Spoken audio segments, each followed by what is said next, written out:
Hello, everyone. Welcome back to the Grove Boys Show. As usual, you got all of us boys here. You got me, Logan. You got Morgan, Connor, Tony, all in their respective positions as usual.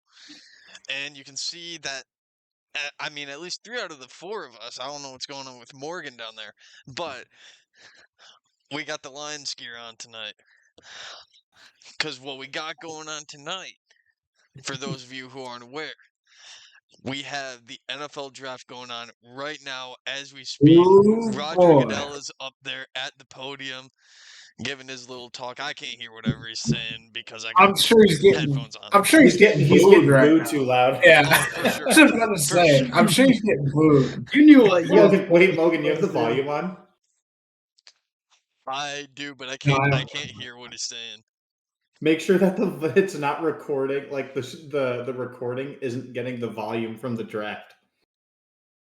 Oh yeah, no, it's not. It's not that loud. Okay. At Well, no, least you can guys set it can't up hear on. it, right? No. No, you can set it up on OBS that it'll. Oh wait, it's on something different. Okay, never mind. Yeah, I have it set up on the TV. You're the goat. Bang. But Disregard. I'm the drunk you one can of the see group. I So. even got the different background here. I reoriented my whole setup so that I could be facing the TV as I was recording this. We're talking ingenuity, gentlemen. I just see. I don't. Some of us don't got it like that, so I just shrunk my screen. I can barely see you guys right now, but I'm watching the draft, so that's all that matters. I don't even have a TV down in the basement here, so whatever you guys say, whoever's drafted who, that's what I got. It's whatever you say. I'm just here for the ride.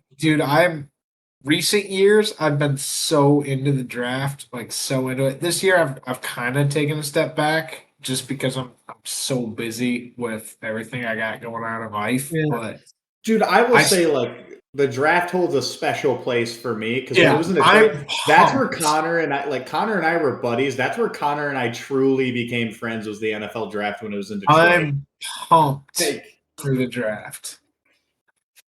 Did I ever tell you guys about my story about how I got into the draft when it was in Detroit? It was a couple years ago at this point. Oh, so I get there after they weren't letting people in anymore on day one. And I'm with 2 of, our friends. Bobby's one of them, right? Andrew was the other one. And all of a sudden, we're like, man, this sucks. We can't get in, but we can enjoy everything from outside, just the experience in that area of the city. It'll be great. And all of a sudden, we hear a fence jiggling sound. And then we hear go, go, go, run, run, run. And we look and some kids had cut the zip ties and opened the fence to get in. So a true man of class. I'm already in. Took off running. Yeah, Connor's already in there. But a true man of class, I already took off. I took off running to get in there. And I get in there and it's great. It's awesome. And I turn around and I'm sitting there and I'm like, oh my gosh, Andrew, Bobby, I can't believe we just got into the draft. This is crazy. And as I say this, I'm turning around. And as I turn around, there's no Andrew or Bobby. Not to be seen. And it was a prison thing. It was I was on the outside of prison and they were on the inside of prison. I saw them through the fence and I went up to the fence and I was like, I can leave if you guys want me to. They were like, no, you go and enjoy the experience while you're in there. We'll stay out here. They handled that for about an hour and then they wanted to go home. Yeah. So Tony texts me. He's like, where are you? Where are you? I didn't really make it far. We were going to go to the draft, but they stopped. There were so many people in Detroit that they stopped letting people go towards the stage, which was probably a good thing because, the people I was with, we were posted up, sitting down, comfy in a chair, watching it from the beer tent. It was awesome. It was a great experience. You guys were at the Joe Louis Amphitheater. Remember? Yeah. And then there was a tent at the bottom of it. And it was just a cool experience. And then all of a sudden, here comes goofball Tony. And I'm like, where the hell did you come from? I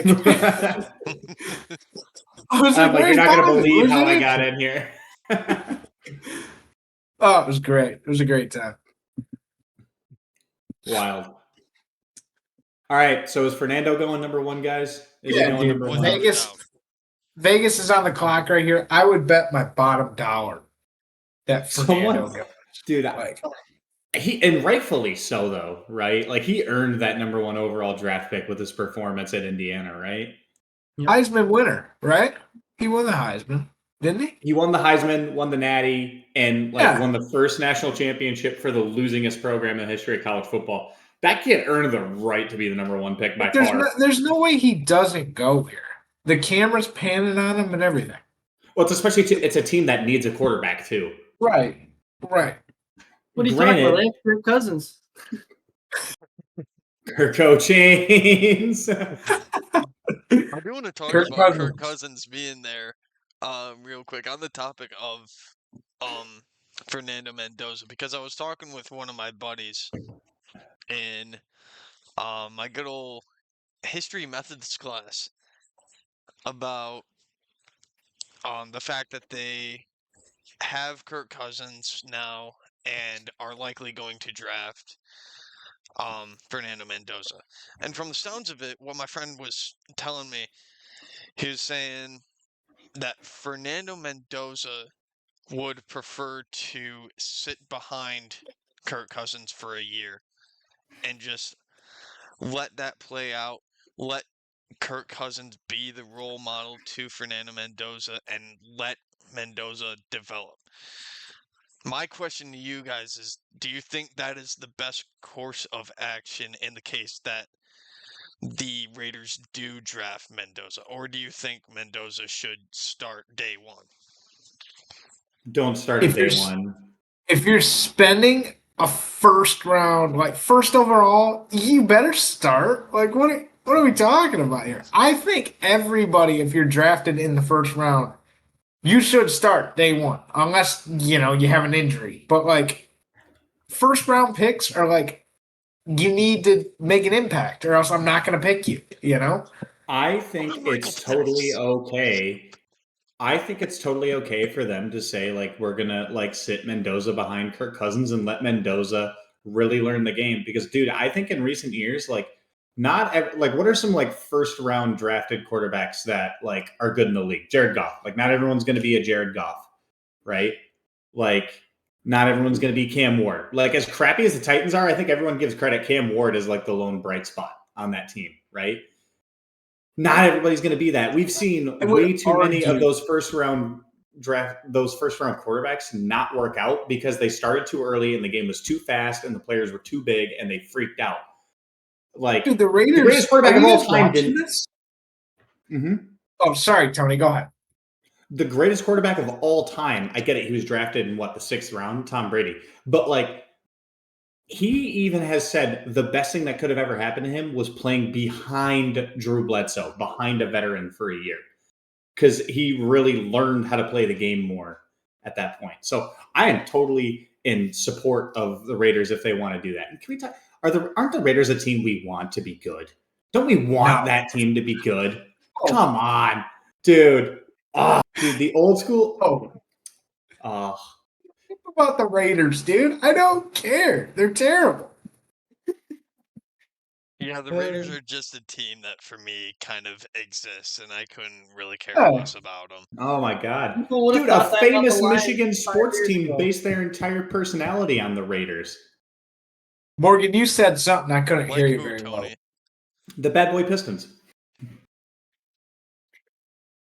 With the Raiders, you're saying nobody cares about them. Well, no one cared about the Lions until 5 years ago because they're awful all the time. Yeah.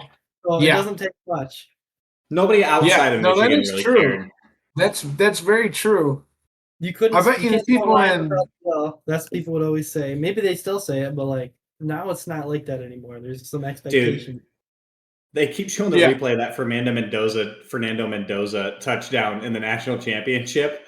You know, the rushing one. And I'm like, dude, I still remember I was at like half mast when that touchdown got scored. Like, can you believe, like, if they don't pick him? Like, that's all they've been. All of these highlights have been Mendoza. Imagine it just goes in the opposite direction. They take like the running back or something. Like, who do they take? Well, they won't take a running back. They have Ashton Genty. Official. I don't. I don't get it, man. Okay, the Raiders, the draft room just went nuts. Like they have the first pick. Like, what are you talking? You knew who you were taking for weeks. Like, Dude, that team is actually going to be scary, though. The fact that Max Crosby's coming back and all those guys they signed and they have Fernando Mendoza and Kirk Cousins, that team is going to be scary.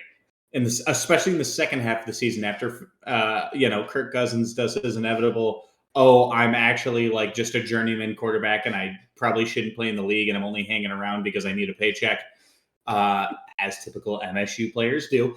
And then the pick is in. I just have to rip on you, Morg. That's all right. Connor, you must be behind. Oh, did they actually take him? Yeah, I must be behind. I must be like a minute ahead of you. Yeah, you're ahead of me too. If you want, you could just rewind your broadcast by like a minute. They just picked him where I'm at. Yeah, same. Okay, I'll see if I'll be able to do that. If nothing else, I'll just try not to spoil it for you guys. Yeah. Because I think Logan's watching the actual broadcast. We're streaming it illegally, but that's never here nor there. Like whatever. We're not streaming it illegally. We just found a way to watch it. Yeah.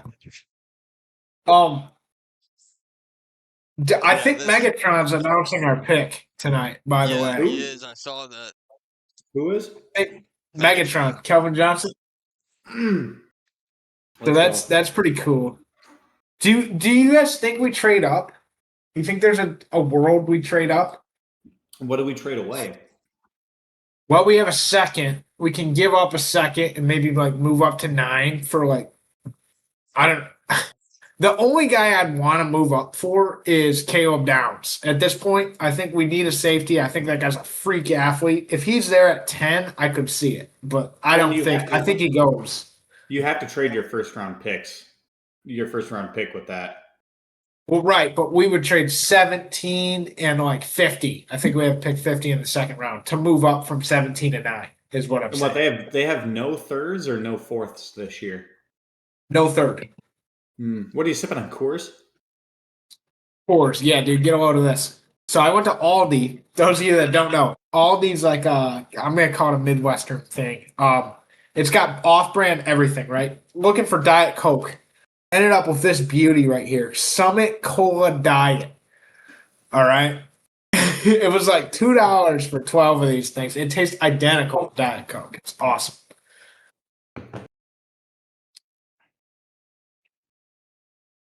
Also, as we are repping our Michigan sports, I got the Verners here. It only felt right, Hey, dude, we drink what is it, second or third most beer, and actually, beer is a specific Wisconsin thing. I think Michigan drinks more alcohol per capita than any other state in the country. It's because it's all the Yoopers and ain't got nothing to do. Is that real? Is that really a fact? I think alcohol, yes. Beer is specifically Wisconsin drinks more per capita, which is why their baseball team's called the Brewers. I think there's a Yooper tradition when you turn 21 about drinking and driving. Really? Yep. Keeping it classy, Youpie. Yeah, I'll have to look it up again. But it's something that, like, my brother's roommate when he was at Northern Michigan, he's from Gwinn, Michigan, which is just south of Marquette, about 30 miles, and that's something you did on your 21st birthday. Go to jail? Yeah, that sounds fun. Go drinking and driving. Well, think about it though. There's those of you that don't know, police officers per county up there. There's nothing. So who's gonna stop you? For those watching that don't know, when we say Yooper, we're talking specifically about people from the Upper Peninsula of Michigan, which is obviously like the upper, part of the state of Michigan. Which, if you don't know, we basically stole that from Wisconsin because we were kicking the shit out of Ohio so much in the Toledo War, and we hate them too. That's got to be the dumbest thing I've heard in a while. Hell yeah, we turned 21. Let's go drinking and driving. Like, what? I thought you were talking about my Yooper explanation. I was going to... Let's call it a tradition. Sure, once in a while, everyone will end up in jail. But Dude, you're gonna drive those 40 are miles. You're gonna It's drive a 40 bar miles. And you're crawl. gonna see one car. Like It's a bar that's crawl. You go from one crazy. spot to the next, and like maybe you're driving sometimes, and whoever else is taking you there, he's also driving, and it's like it's a bar That's crawl. crazy. You go from one to the next and take a drink at every bar that you stop by. So that is the most Uper thing I've ever heard. You go Though. from Blinn to Marquette and hit like 30 bars, and you'd be toast. You'd have to stop in Marquette somewhere. Right. That's what they Literally. do. Dude, 30 bars? I'm a first ballot Hall of Fame drinker, but I couldn't do 30 bars. Oh my god. One drink a spot. Good By the lord. way, the Jets did make their pick. I'm not going to say who it is, but the Jets have made their pick on my end. I'm gonna tell Am I you left? when my pick is in. Okay, I'm gonna tell you as soon as I hear word, and you're gonna know exactly how far behind I am. It's not gonna be too far behind because he's announcing it right now. Does the I'm Louis actually Roger way Goodell behind. tradition continue after he's gone? All right, I know who they took. I still don't know. Mine's way behind. I finally pulled it up, but it's way behind. Tony, is yours? Do you know yet or no? Yeah. I got it. David Bailey. Texas Tech. It's good if Connor, if you say it, you're good. You're a little bit ahead of me, but not by much. So it's fine by me. Honestly, We'll see I like them taking Bailey over Reese. You think so? think I had so. Reese higher on my board, dude. I'm gonna be honest. What do I know about edge rushers though? Like nothing, Texas Tech destroyed the Big 12 last year, and they had a great defense. But when it came If the playoff time, Lions, I don't know. if the Lions don't take an offensive lineman, the only position that's acceptable for them to take for me is an edge rusher. That's the only position where it's acceptable. Where I'll be like, you know what? You didn't get what I wanted you to get, but I can get behind what you got. It's like that meme I sent in the group chat earlier. Huh? It's like that thing I sent in the group chat earlier. Yeah. We're just picking 8 edge rushers this whole draft. One of them's got to work out. The top 3 guys that I want the Lions to target is number 1, Caden Proctor, number 2, Monroe Freeling, number 3, Yes. Cassius Howell. So either O-lineman, or edge rusher. I wouldn't hate if we can get Caleb Downs, but I don't want to trade up for him. Like if we can get him at 17, no brainer, take him off the board. Like that kid is a freak of nature, and we need a safety. It's not like we're just taking him to take him. You know what I mean? Kirby will be back. He's unfortunately not falling out of the top 10. But what if he does, dude? He might. He's got to avoid 15 picks here. All right, sometimes you got to believe. If he falls out of the top 10, he goes 11. All right. Some people believe in Santa Claus, dude. I believe that he might fall to us. Okay. Who knows? All right, Morgan, you had a U of M MSU thing you wanted to do tonight, correct? Yeah, it might take a bit, but I do have something to bring up. Okay. So, do we have time for it right now, or was another pick coming in soon? The pick is Yeah, dude. Let's do it. Pick's not in. Well, as you know, both Michigan State football, they've got new coaches. One due to scandal, and one due to just complete, utter lack of drive and just horrible football. Michigan State, they hired Pat Fitzgerald. He hasn't coached in 3 years. He doesn't bring anyone with him because he hasn't coached. He was released by Northwestern.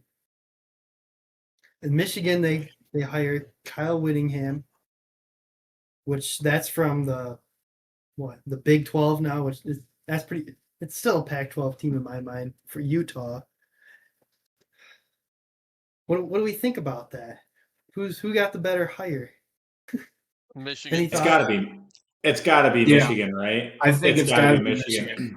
Okay. Yeah. Because like you said with Fitzgerald, like they got a guy he's not like Fitzgerald isn't able to do what Whittingham did, where Whittingham came over and then he purged the Utah staff, like poached all the staff he wanted from his old program, and then poached all the players he wanted to bring over from the transfer portal.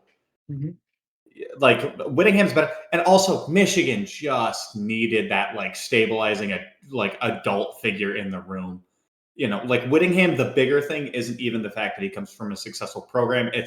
He's a guy that has like never had a controversy, never gotten in trouble for anything, and he's been coaching for like over 20 years in the NCAA. Okay. You know what I mean? Like they need a guy like that. I had a feeling you guys would all agree on this because I don't know if you remember, but when Michigan State hired Jonathan Smith, everyone at Michigan State was saying the same thing. Oh, he's had these great years. Okay, he's a great guy. He's gonna bring all of his staff over. It's gonna be perfect because we just got done with the scandal with Mel Tucker. And what happened? Nothing good. We brought all these great Pac-12 guys over, and they were awful. So will the Pac-12, Big 12 talent transfer over to the Big 10? There's a my difference. question. There's a difference. Yeah. Logan, take it away because I think we're thinking of the same thing. We are talking Oregon State versus Utah here. Not what I was thinking, but that works too. You look at the contradicting levels of success between those two programs in recent years. Utah's miles ahead. I'd like to point out the fact that in bringing Kyle Whittingham over, by the way, Cardinals have their pick in, but we'll get to that in a second. In bringing Whittingham over, Michigan has also brought over probably one of the best players that we've brought over from something like this in a long time. And I'm excited to see how he does, and that's JJ Buchanan. Freshman tight end last year, led the entire country in receiving yards for a freshman tight end. And that was at Utah. So in this new program here, in this bigger, more historic program that Michigan is compared to Utah, I'm excited to see what JJ Buchanan does. Okay. Oh, Roger Goodell's Agreed. coming out. Let's wait for the pick and we continue this conversation Talk about after. the pick and we'll segue some more. Arizona Cardinals. Because there's something that I want to say too. Good. Imagine that I want to talk. That's all Have right. selected running back Jeremiah Love, Notre Dame. Who would have thought? That's They're a good worried pick. about James Conner. That's the obvious They're pick. worried about James Conner. They're worried about that injury. Now, I get that, though. That's good. But what I wanted to say was not only is there a difference between where the coaches are coming from, I respect MSU. I don't do the whole big brother, little brother thing really almost ever. And if I do, usually it's like jokingly at Morgan, right? Yeah. Difference is, though, Smith inherited an absolutely garbage team, and it stayed garbage. Whittingham is inheriting a potentially great team that was just being miscoached because the coach was more preoccupied with, like, banging his assistant. Like, that's the thing, is the situation of what they're getting when they come is totally different. Also, like, Smith is just boring, dude. Like, I don't know any, like, he had no energy to me. Like, he was just like, oh, I'm here. Whittingham, it's like, that dude's in his, like, what, 50s or 60s? But he acts like he's in his, like, 30s or 40s. Yeah. Like, I love that guy. The guy can't be corrupt. He's a Mormon. Like, come on. Like, Okay, now I got to bring something else out with Fitzgerald. He won at Northwestern in the Big Ten. He made Big Ten championships at Northwestern. Does that say anything about him as a coach? did he make a Big Ten championship game? Yeah, COVID year, he made the Big Ten championship. Oh, COVID. Shut up, What an COVID year. asterisk The next to COVID it. Come on, man. year. Are we serious? They made the Rose Bowl that year too, and like he could consistently bring in some 3-star guys and develop them. They'd get drafted, okay. And what are the resources at Northwestern? At all, like athletic resources. And he'd still What are the win. resources at MSU compared to Michigan? Like MSU's better than Northwestern, but Michigan's. I want to talk about that. I want to talk about that too. Okay, just this winter, and I think I told you guys about it. Maybe you forgot. MSU has been juiced with $1 billion into their athletic program. What a waste of money. For Sparta initiative, and at least $100 million that they disclose goes directly into football. Will that help them recruit at all, or do you think that since Fitzgerald hasn't recruited in the NIL, you won't be able to do anything? 100%. That's going to help them recruit. It's going to bring in, it's going to bring in talent for sure.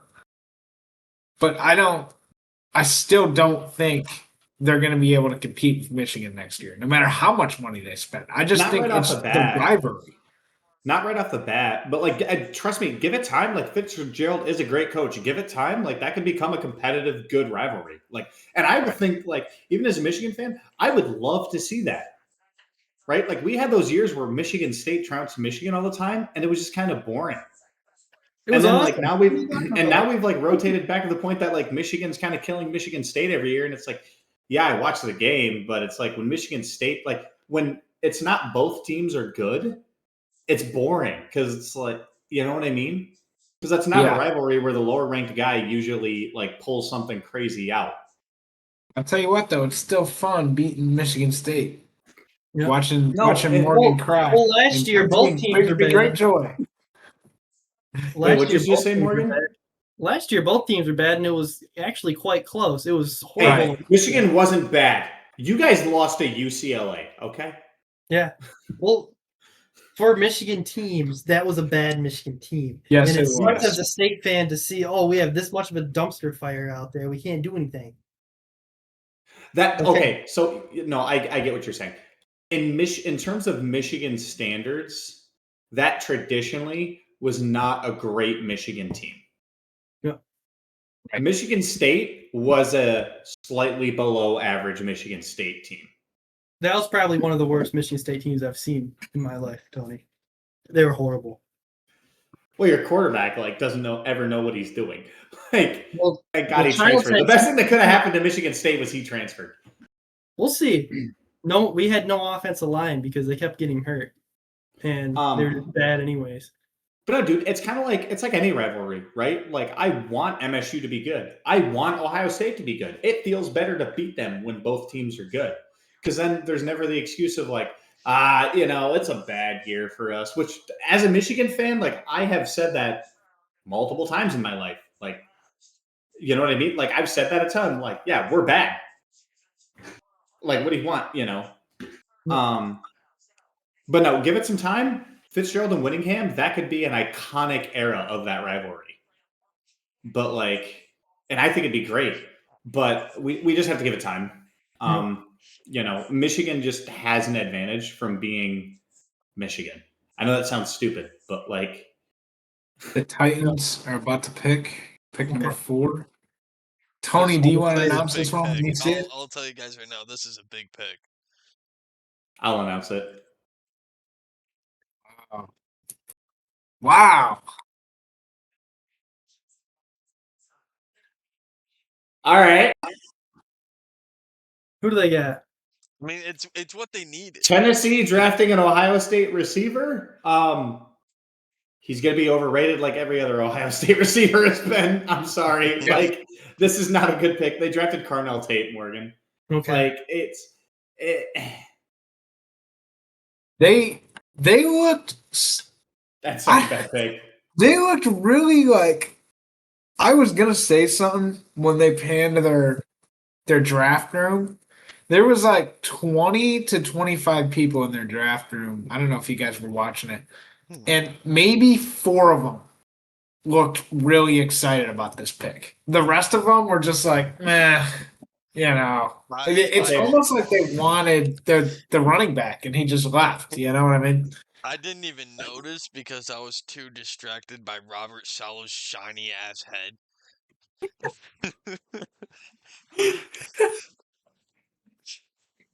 Do you know Robert Saleh stood up in a famous Saginaw Valley State University alum's wedding? By the way, he was the best man in Matt LaFleur's wedding. Really? Nice. Yeah, they're like best friends. They stood up in each other's weddings.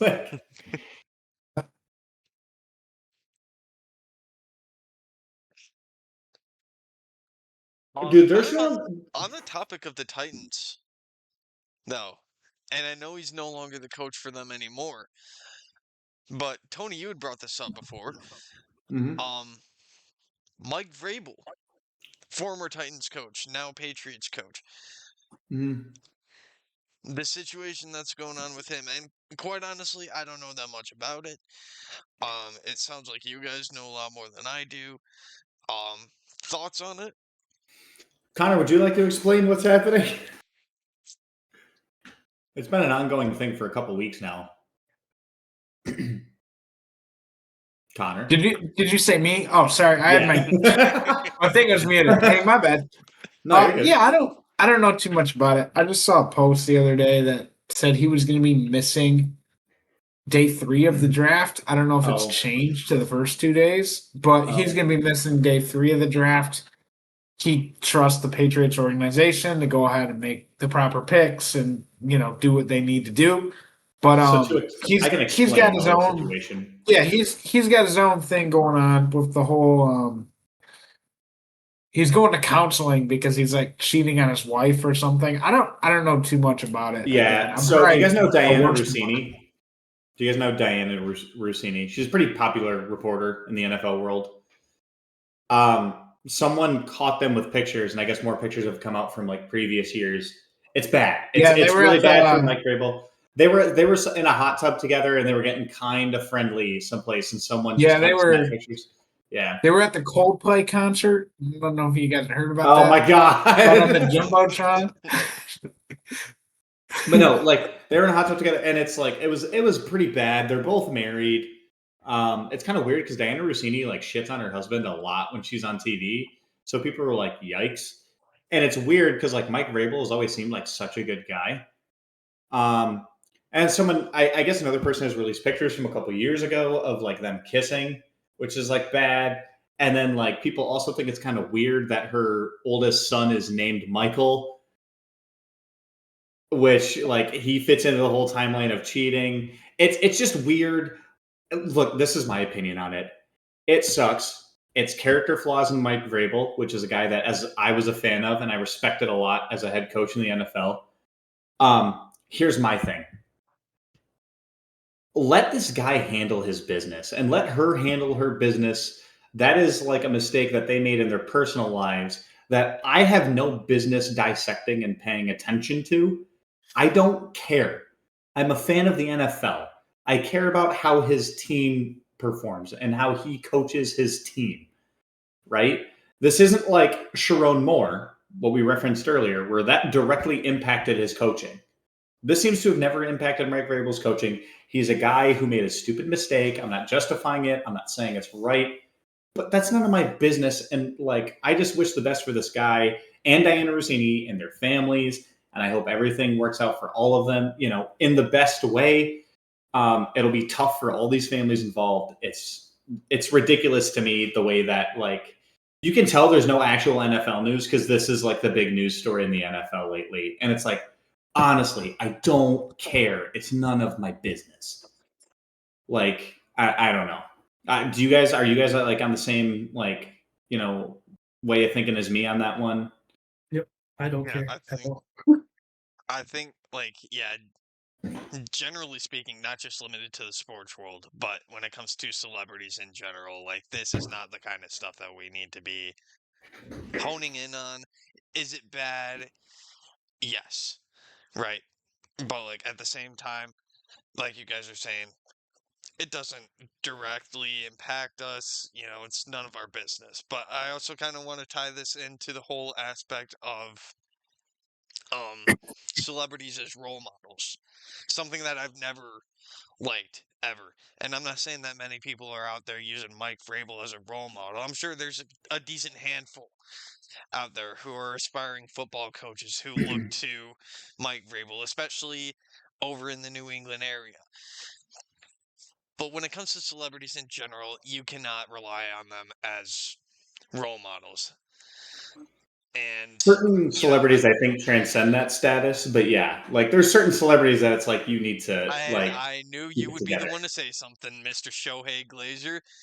I wasn't even going to bring up Shohei. But But I thank you know for who doing you it for have me. in mind over there 24/7, Tony. I honestly, I didn't even think of him, but I am the ultimate Shohei my Glazer. God, Connor, you Shohei. wanted to say something. Connor, you wanted to say something. Yeah. Just want to throw us out there. I just saw the banner on the bottom of the screen. I am a little bit behind on the draft. It looks like the Giants pick is in, and Cleveland just traded their pick with Kansas City. So Kansas City just moved to 6. Cleveland just moved to wherever the heck Kansas City is. I don't know the draft order. I think Kansas 9. City It's is like 9. 9. So okay, they moved up 3 spots for whoever. So presumably whoever the Giants take here, Kansas City had them on their board and one other guy. And they said, hey, the Giants took our guy. We need this guy. I don't know. I think it any ideas on who it could be? Like what does Kansas City need? They need a whole lot of everything. Can they draft a head coach that doesn't eat cheeseburgers? Like, Oh The Okay, my guy I who hate feels like god. a I hate to break walrus. this to you, Connor, but I'm thinking back to, earlier in the offseason when the Chiefs traded away a couple of their key secondary players, and that leads me to believe that they're targeting a guy like you Caleb shut your Downs. mouth. They're not taking Caleb down. I can't hear you. You shut your mouth. It's not gonna. I'm not. I can't believe it. It's not gonna happen. I get fired up about a few things in this world, but the NFL draft is one of them, dude. All right, it's gonna happen. We're Hey, gonna Connor, get Caleb Downs. do you know who is at the draft? I think he told me this week he was going to Pittsburgh for the draft. Do you know who's at the draft right now? Oh, Elijah Schroeder, tour guide. no Elijah. way. Wow. Yeah, Yeah, I remember. I was yeah. gonna go We to the had senior draft. toast. We had senior toast yesterday at Saginaw Valley, and then he was like leaving as soon as senior toast was done to go to Pittsburgh. Oh, good for that. I was at I was gonna go to the draft and spend the night in a car, and Jess told me no. So here I am doing a podcast. I would have snuggled with you in the car. Like, what are you kidding me? The Giants have selected linebacker. Who is it, Tony? It's Oh, I gotta be hate good. that the Ohio State shit. Get the fuck out of here. I hate that shit. Arvell Reese. Interesting. Okay, This so guy's a dog. so one thing real quick. So I do want to go to the last pick real quick again. Receiver. I forget his name already because he's going to be a nobody. Yeah. Did you see the moves that he made in their highlight clips for him? That like doesn't impress me as a guy coming to the NFL. Like those are like Right. very like guy bit on the first move thing. But NFL corners and safeties aren't going to do that. Here's Unless the you here's the like- problem with the Tennessee Titans. Okay, here's the problem. If you look at the roster, who the hell do they have to block their quarterback? Exactly. So like it's kind of like they're building the Bengals squad here, where they have really good receivers and they have a really good quarterback, but their quarterback has CTE and they don't have anybody to block. Like it's kind of giving me that vibes. But at least they have the that receiver. I mean, Lord knows if he's gonna be good or not. But this linebacker's a dog. All right. If the Lions were up here, especially the way they play defense with 3 linebackers on the field, they probably would have picked him. It's just there was no chance he was going to get to the Lions. Mm-hmm. And then, will say- go Logan, go. Sorry. The Titans do have one promising young offensive lineman in Peter Skoronski. He's good. Yeah. Yeah, he's good, but like that's not gonna be enough to get them by. So I am kind of surprised that they didn't go with a guy maybe like Spencer Fano from Utah. But I mean that Hey, man, maybe would have he's been a on. reach at this point. He's on my board for the Lions. If he's still there at 17, there's a lot of guys that I'd be okay with the Lions getting. He's one of them. Mhm. Proctor's one of them. Caleb Downs is one of them. And the edge rusher from Clemson, I'd be okay with that guy too. I will say for the position groups that the Lions need, they're actually in very good shape for the first round this year. For the position groups that they need, like there's a lot of like good talent in those groups. I think the Lions could fix a lot of their problems. I don't think this draft is very good. I'm going to be honest. I think there's a big drop off after the first 20 guys. After the first 20 guys go off the board, it's like, Lord knows, like when is Ty Chandler going to go? You know what I mean? Like there's not going to be another quarterback off this board probably tonight, but who knows? Yeah. So I do want to finish the thought. So like back to my Vrabel thing and like Logan, what you were saying about looking at celebrities as role models. I do think there hits a point where a celebrity transcends kind of out of that, like they're just an athlete thing, right? I think most of them are just athletes. Like to me, Jared Goff, just an athlete. Cade Cunningham, he's just an athlete, right? You know, but there's certain athletes that transcend that, like LeBron. LeBron is one of them. Like I would never want to see anything like that with like LeBron because that would crush so many kids, or that would cause so many kids to be like, "Well, it was okay for LeBron." You know, Tiger Woods is probably the most in like our lifetime, probably the most famous example of that. Like he was like the golden boy, like everyone loved him. He was the richest athlete on the planet. And then the whole thing came out about his addictions and all that stuff. And it was horrible.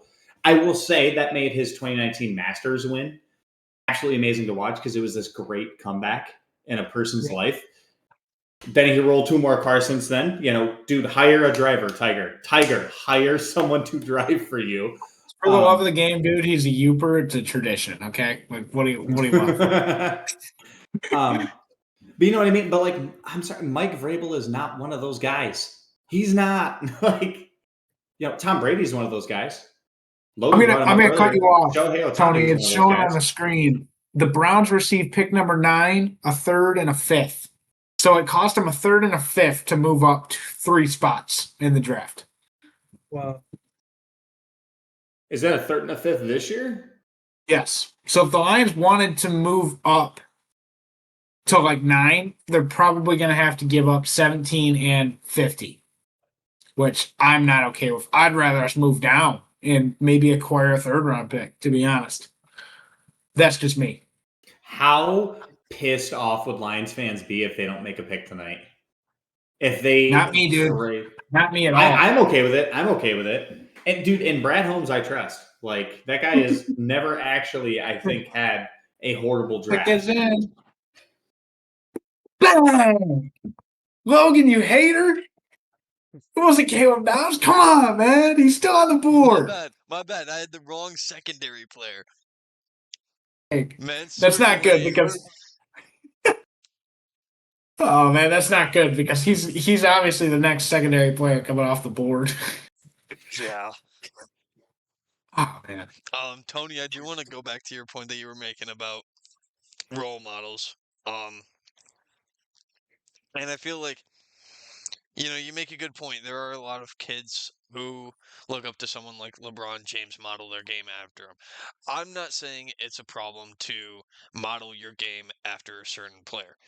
Mm-hmm. The problem comes in when you start to take on the personality of the player and look up to them as a good character.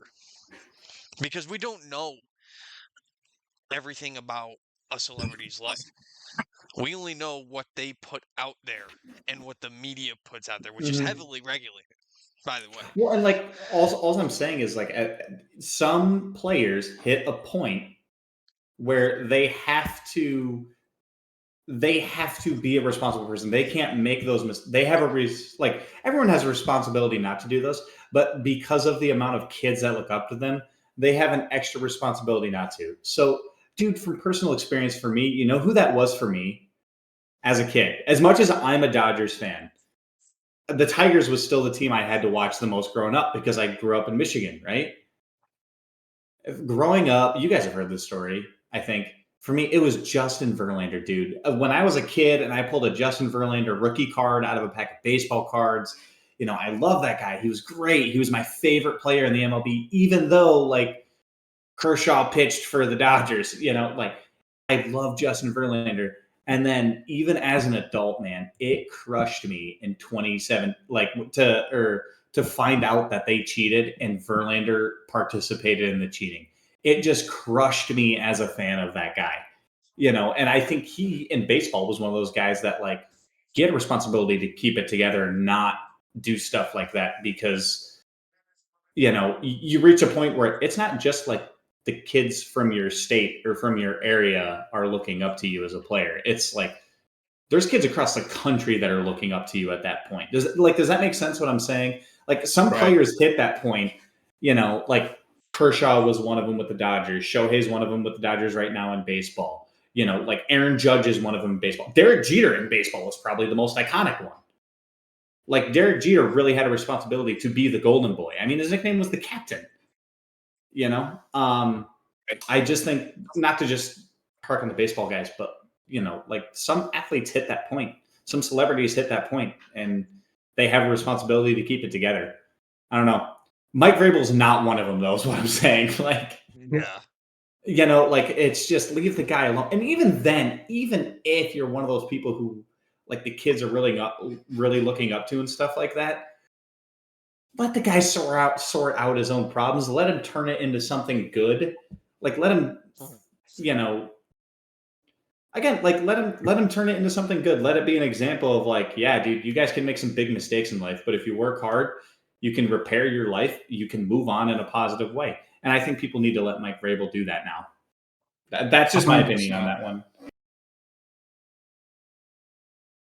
I agree with you. Sorry to ramble saying, there, like, but never meet your heroes. That's kind of building off of what you just said, Tony. I feel like that's pretty true because you do only see what they post online. You do only see what the media wants you to see behind these people. No, yeah, totally, yeah. Logan got to see the one memento I have from my hero when he was over. Logan was over last weekend after the Loons game. Oh, yep. My letter from Barack Obama. Logan got to see it and read it. Morgan, have you even seen that thing? No, you have not shown me that. When you guys come over, I got to show that to you. Yeah, I wrote it when I was like 11 to Barack Obama, and he wrote a letter back. That's so funny. I'm going to be right back. Hanging up on the wall, too. There's no damn way I'm not hanging that up on the wall. Yeah, fair enough. The Commanders pick is in. They're yapping about the Walter Payton Man of the Year award. Sponsored by Nationwide. I'll have Don't you know. Disrespect Walter Payton. Don't disrespect sweetness, okay? The Commanders select. It really busted my balls making me wait for this one. Sonny Styles, linebacker. Holy smokes. Ohio State's whole team is getting drafted. Top 10. This is ridiculous. Holy smokes. All right, we're 10 picks away. When does Cincinnati pick? I don't know. I don't think they have a pick. I think they traded it away. You don't get to sing our version of Sweet Caroline, Connor. I don't think Cincinnati has a pick. You know what? Matter of fact, I'm looking right now. They don't have a pick. The best part about tonight is the Packers don't have a pick. All right, the Packers can't possibly get better unless they sell their future again. So they can just watch every other team get better instead of them. It brings me so much joy. It's awesome. Dude, here's that sucks that we don't get to sing our version of Sweet Caroline. Dude, I love that. That is like a core. Bengals are terrible, dude. It's terrible. That's going to be a core memory for the rest of my life. Is like, probably. So for those of you that don't know, Connor and I were both on the club dodgeball team at Saginaw Valley. And we were driving through Cincinnati for a tournament at Northern Kentucky University. And at one point, like Sweet Caroline was on, and I think like we saw all the like just old closed factories in Cincinnati. That town looks like dog shit. And I It's said terrible. something. I It's said actually something terrible. along the lines of like, "This town looks like hell." And then Sweet Caroline was on, and right when it hits the chorus, Connor in the backseat of my car goes, "Fuck Cincinnati," and like Pretty that. sure you started it. Did I start it or did you? Yeah, no, I'm almost Okay. positive you started it. Did you or did you come up with the Bengals line? You came up with Yeah. something. Yeah, so No. I was like, I said fuck the Bang. Cincinnati. And then Connor went, the Bengals fucking suck. Well, they're terrible, dude. All right, nobody can convince me otherwise. I'm stressed about this pick, guys. I'm not even gonna lie. I'm like, Oh my God. freaking Calm over it. down. The We're gonna be Saints. fine. No, dude, the Saints are gonna take Caleb Downs here. I just know it. I just Morgan, have a what proof gut is that feeling. H2O?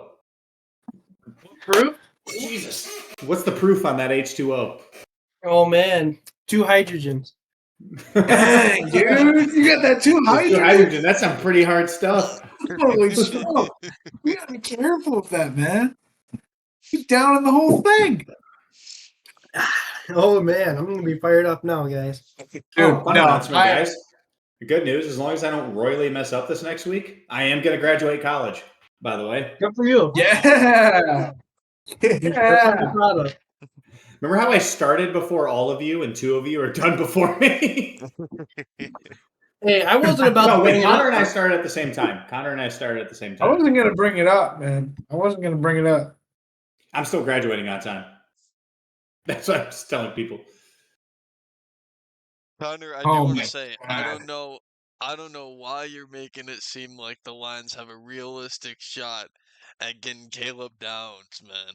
That's the okay. The only reason I say this is because some BS happens every year. Every year, and I'm like, oh no, he's gonna be gone. He's gonna be gone. Okay.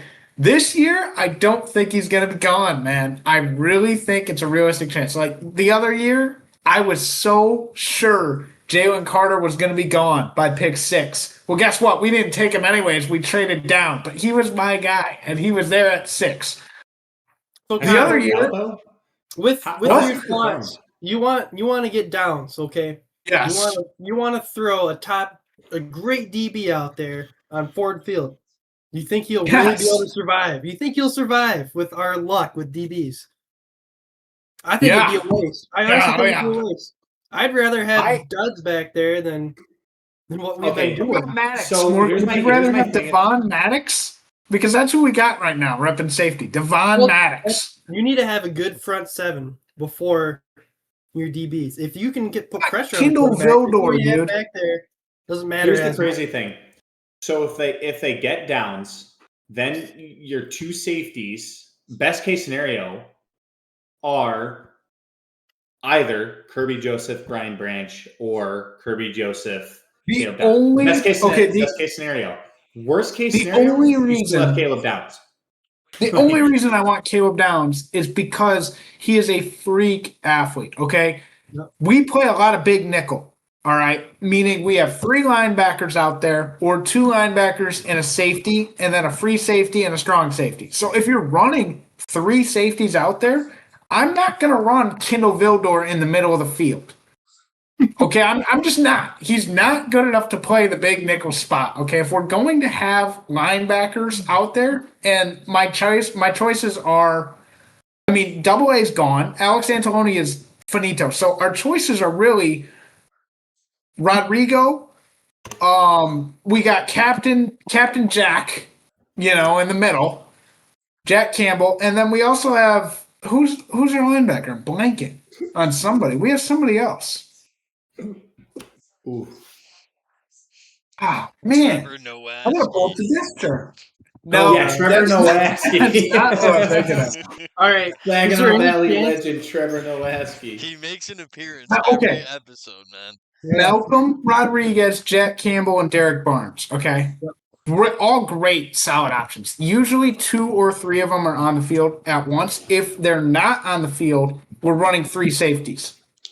Okay, right now with Harper, Maddox, and Vildor, and an injured Kirby Joseph and Brian Branch, who is out for at least 2 games out of the year, yes, we need another guy in there besides Trevor Nowaski. Okay, Well, if one guy goes down, we're boned. It's over. Well, this is what I was saying.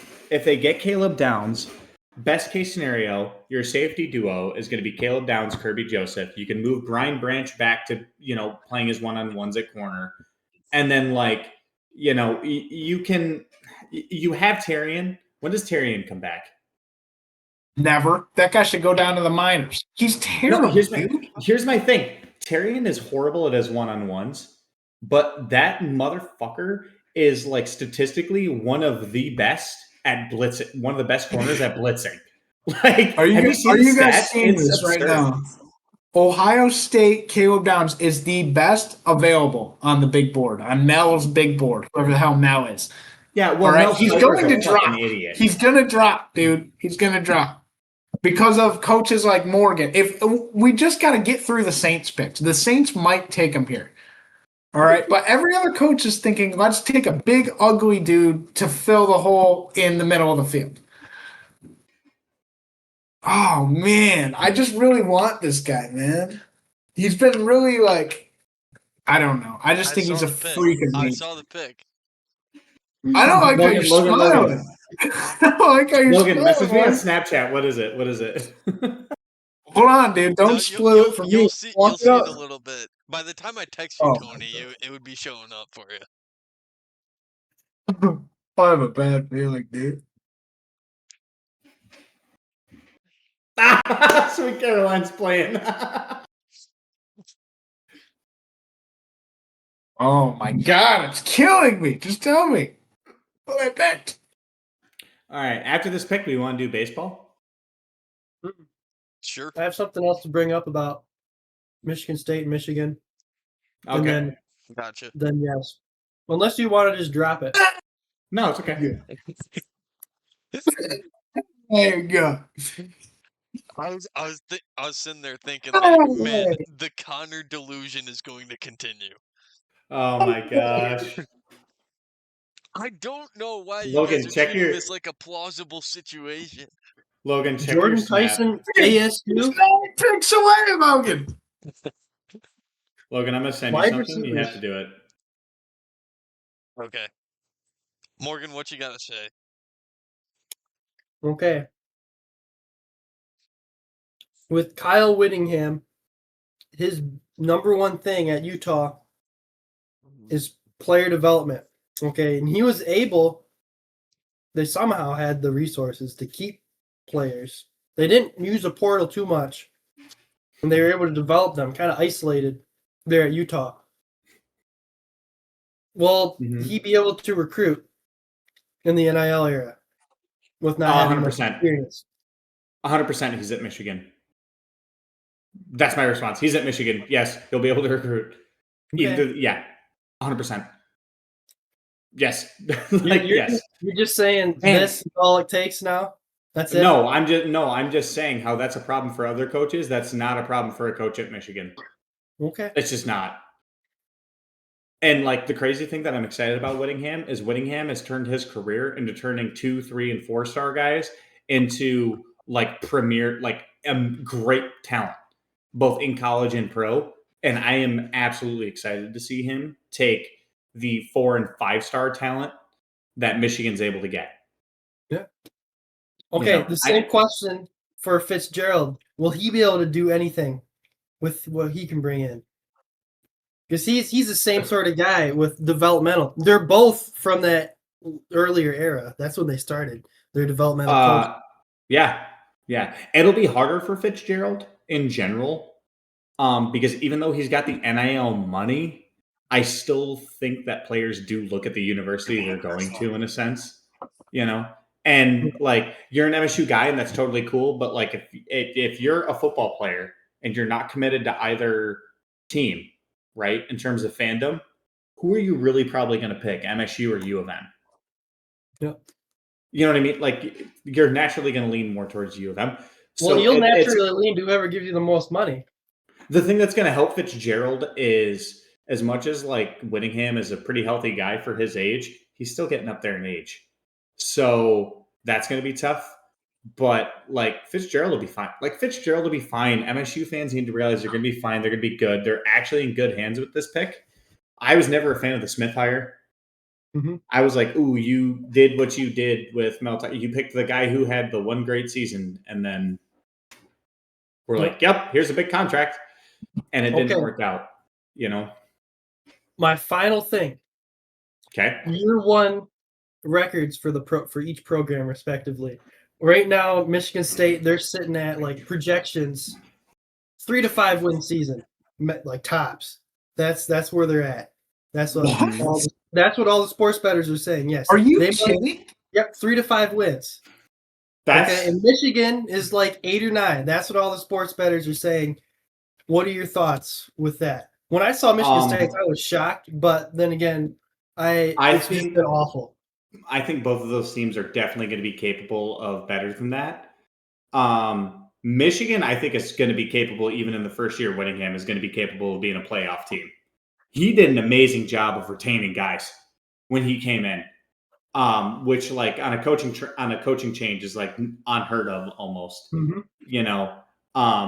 That Michigan is going to be better next year than it was this year because Whittingham retained a lot of the talent that wasn't getting coached right, and I trust Whittingham to coach it right. Michigan State, different story. Michigan State's going to be better than they were last year for sure. I think 5 wins is the midpoint for them. I think they're a 4 to 7 win team. Okay. Next year. Well, if you could just put a number on it, but I think there's a pick going. Yep. What do we got? You boys will see in a second. Okay. You boys. I don't like the way you're looking right there. I am so sure. I know they didn't pick Caleb Downs, dude. There's no way they had to have went with like an offensive lineman here. Morgan, how about this? I think they're a 5-win team, but I think they're going to have a lot of close games at Michigan State. Okay. There's going to be a lot of chances to grow and learn. I think Michigan's a 9-win team at minimum. Okay. Logan, what do you think? I think those estimates are low. I think Michigan will definitely be higher than that. I think State will be slightly higher than that. Speaking of Kyle Whittingham, I'd say like one of his talents. If you could put a record together for both teams, what would you guess? For regular season. How many games? 12 games. 12 game season. Yep. 12 game regular season. Give me 6 wins for State. Give me honestly, man, give me 10 wins for Michigan. Honestly, I'm probably on the same track. But give me 5 wins for MSU, but 10 wins for Michigan. Okay. And I think Ohio State's going to be one of them. Put me down for 7 wins for the Spartans. Oh my goodness! I think they're going to go 7-5, and I think Michigan's not too far behind. I think 9-3 is where I'm going to put them. The only reason I say that is a lot of these games are like the rivalry games. Okay, I don't care if Michigan State hasn't won a game all year.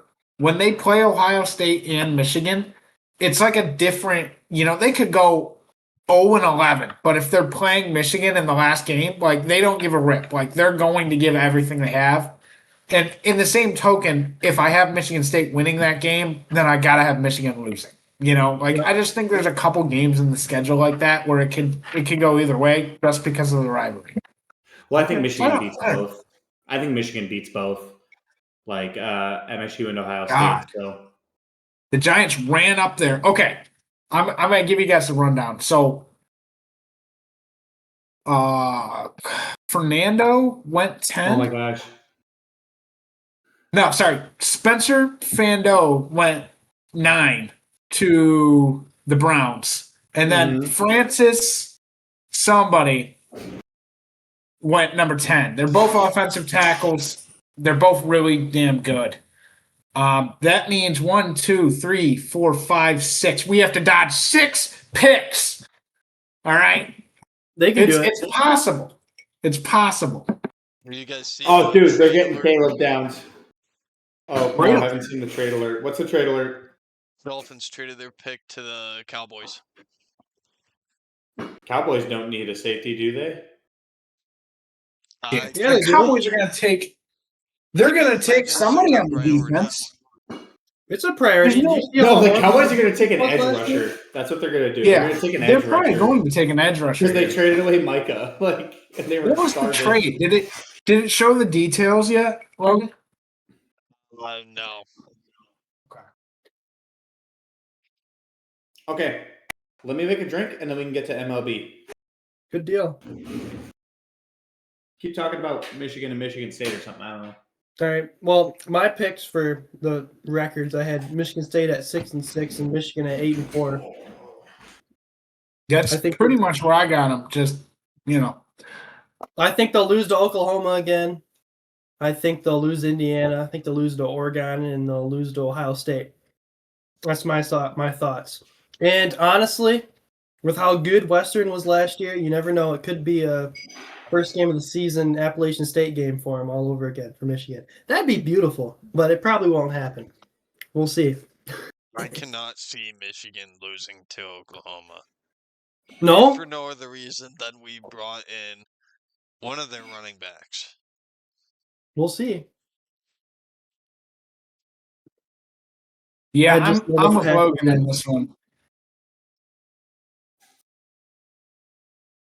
Well, it's home. It's a home game.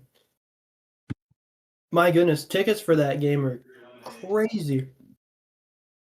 The Cowboys.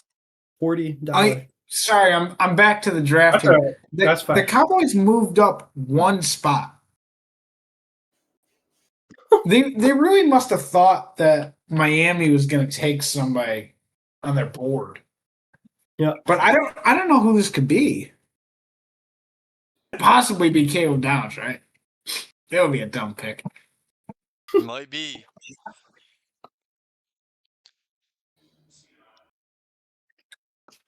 Proctor's still up there. Oh, the Dolphins. Okay, so the Dolphins got the number 12 pick, 177 and 180. So it took 177 and 180 to move up one spot. Mm-hmm. Good Lord. And you think about the Browns trade that they made with the Chiefs and what that took for the Chiefs to move up. It would take quite a bit for The Lions to move anywhere. up into a position to take Caleb Downs, Connor. Yeah, we're not going to move. We're not going to need to move, Logan. Come on, we got 6 picks, dude. We can dodge it. Delusional. Come on, it can happen. I'm Does sipping anyone the know- Kool-Aid. My I'm sipping the God. Kool-Aid. Jerry Jones is a fucking idiot. I get it. I didn't see He the pick traded- yet. They swapped spots. So one is picking 11. So the Cowboys are now picking 11 and the Dolphins are picking 12 or the other way around? No, Yeah, we the were just Dolphins are talking picking about that. 12. Congratulations, Tony. We just said that while you were gone. They picked like 2 6th-round picks or whatever. Maybe it was 2 Yeah. 5th-round picks to 5th move up round picks. one spot. Oh, Jerry man. Jones is such an idiot, dude. Someone needs to check that guy for dementia. Holy fuck. That's so bad. Fucking moron. Oh my God. Anyway, that's absurd. Okay, baseball. Oh, I'm excited. Baseball. I got my list. Just say I did listen to on the radio today. I did hear live about Torque's crazy walk-off at the end of the game. My parents were at that game. They went. They got to see Oh, it. that's got to be crazy. That's so Mhm. cool. Okay, well, who do you guys got? All right. So, my list. First off, I'll start off with honorable mentions. Diamondbacks, Brewers, and Athletics. And I do want to say about the Brewers real quick. I do know they're at the bottom of the NL Central, but that division is Best division in baseball Insane. right now. insane. Yeah. And let me just say right now, we'll get to this in a bit, but let me just say right now, I have the other 4 teams from that division in my top 10. So we got at number 10 the Pirates. I got number 9, the Guardians. Number 8, I got the Tigers. Especially with that series win over the Brewers, I feel like that was a big deal for them. Number 7, I got the Cardinals. 6, I got the Yankees. And then my top 5 is entirely NL. You got Padres at 5, Reds at 4, Cubs at 3 on a crazy winning streak right now, Braves at 2, and then the Dodgers at 1.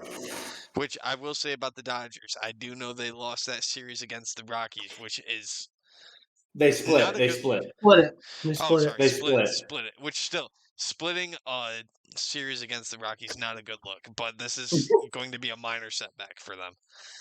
Well, All right, boys, I'm you gotta back. remember, Sorry. Mookie's out, and Freddie was on paternity leave. So, like, 2 of their 3 like guys that are the face of the team are like gone. We're gone.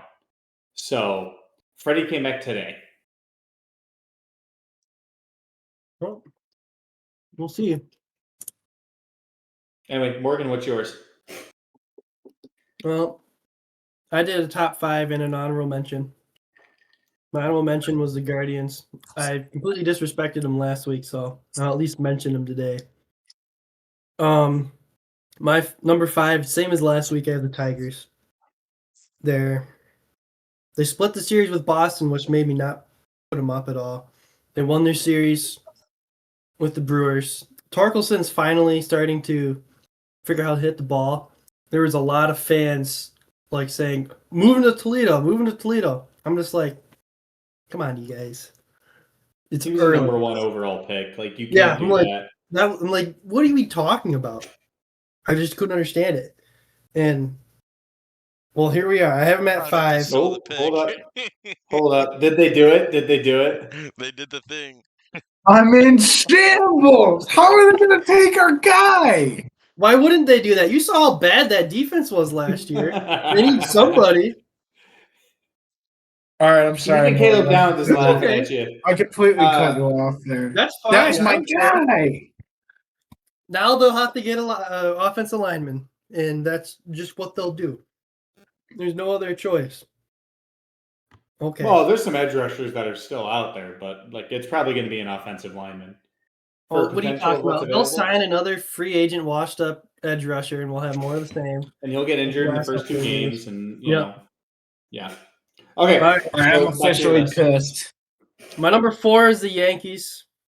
They Who's your swept number the Tigers 5, Yankees 4. They swept the Royals. One of the games they put up 13 runs, which that's always fun as a fan. They won their series with Boston as well. So they're just keep on moving. I didn't have them in my top 5 last week, but they were close. Number 3, I have the Padres. They won their last 2 series. Well, actually, they haven't lost a series since March. So you keep doing that, you'll find yourself in the top of the list anywhere.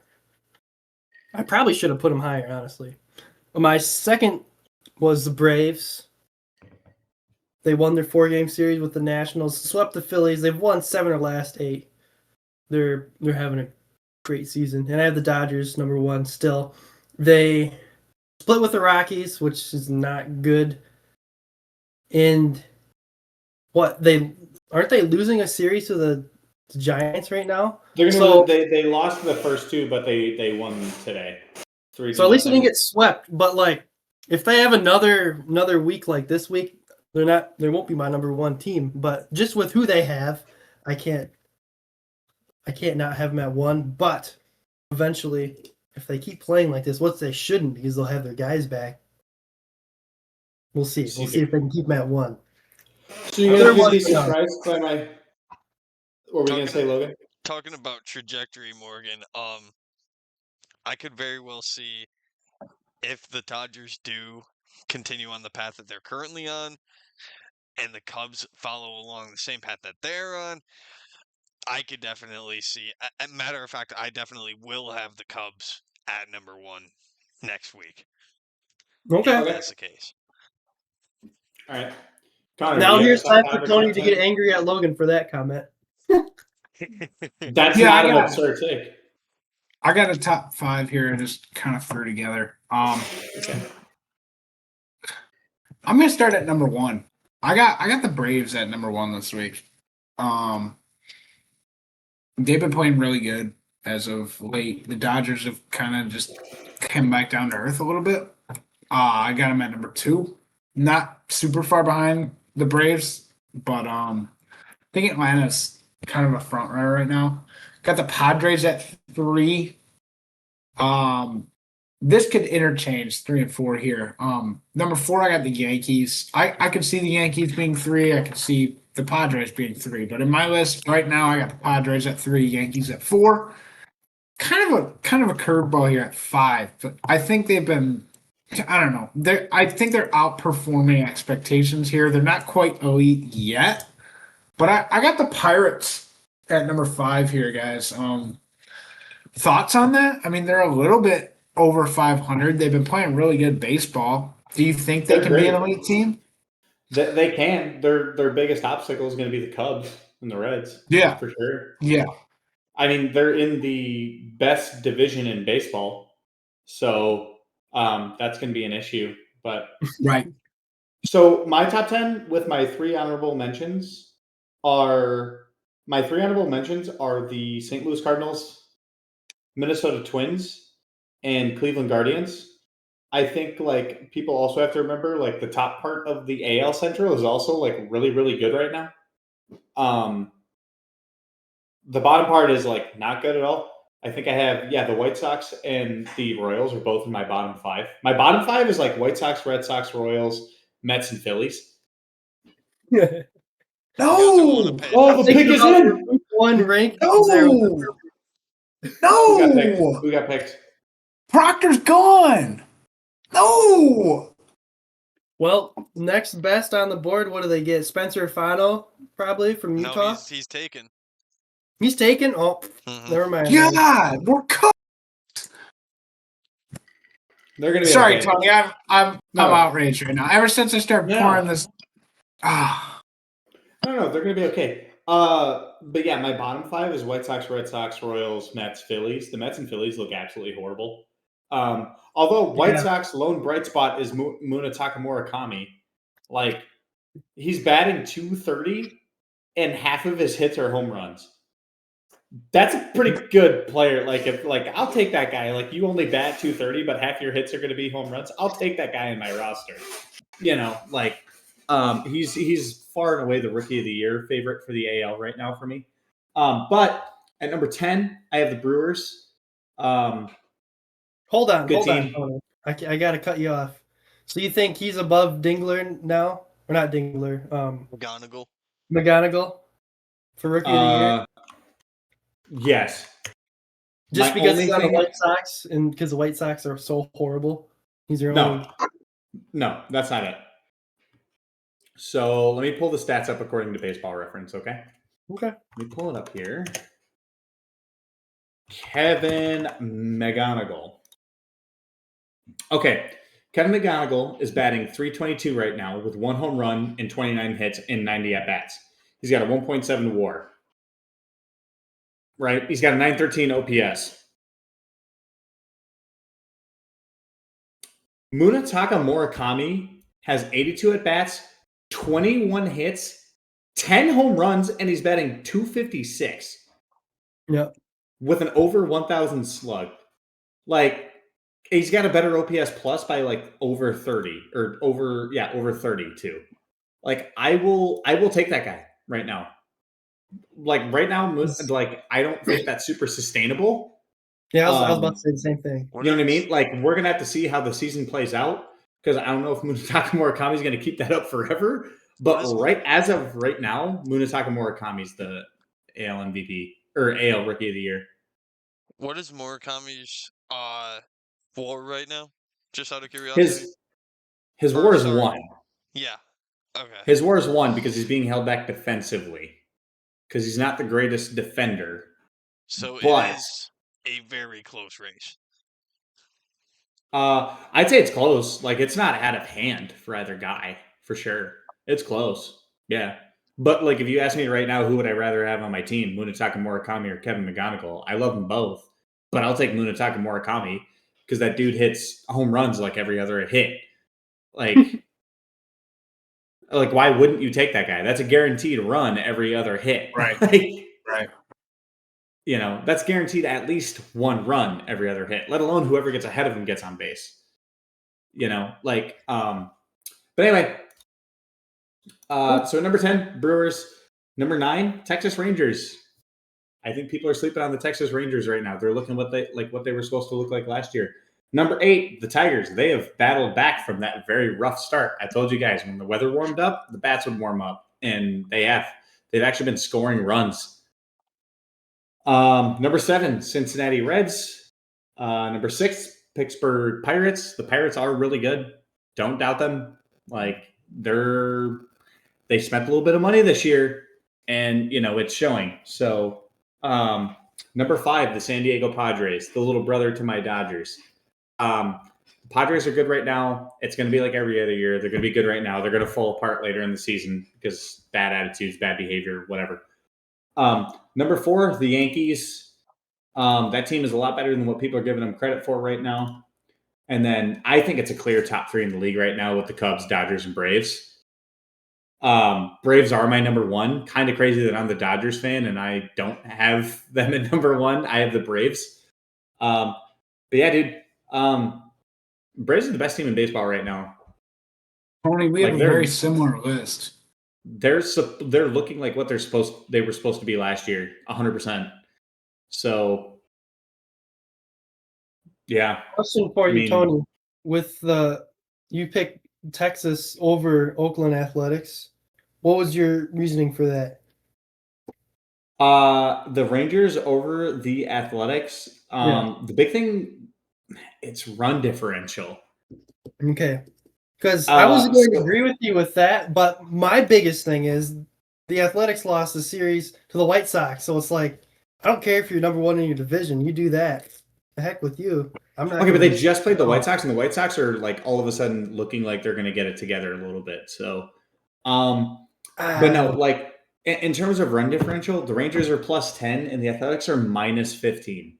I mean, you let the season play out another 20, 30 games, that might change with the way the Athletics are playing. But as of right now, you know, it's definitely I think the Rangers are the better team. I think the Rangers are the best team in that division. Right? Yeah, best team in that division right now. I mean, granted, you have the Astros. Fuck the Astros. Hate that team. I'll hate them forever. Mariners kind of just suck. The Athletics, the Angels. The Angels are super intriguing. But yeah, that's my top 10. I feel like, yeah, we all had kind of similar thoughts, but good. Yeah, we are getting to that point in the season where the lists are going to start evening out. I feel like. Yeah. Remember when I picked the Phillies? Well, guess what? They haven't won a game since then. So they are literally the worst team in baseball right now. They are the worst team in baseball. They actually, I don't think they've won a game since I picked them. When I picked them, they were like 3 games above 500. They're like, yeah, okay, we look okay. We're battling. We won a few games. Now they've lost like 10 in a row. Like they've really blown it, dude. Do you guys want any teams that like I think right now are like kind of ranked lower than they should be or higher than they should be? I can give you a couple. On our lists or what? What are you talking? Just in general, like based on like my top 25, I guess, or top 30, I guess. Go for it. So, teams that are definitely should be ranked higher than they should be right now. Because like mine's based off the math. I told you guys about this. I have like a whole equation that spits out the power rankings for me. I think the Giants are a better team than the 21st ranked team in the league. They should realistically be top 15 to top 10. With the talent that they have on that roster.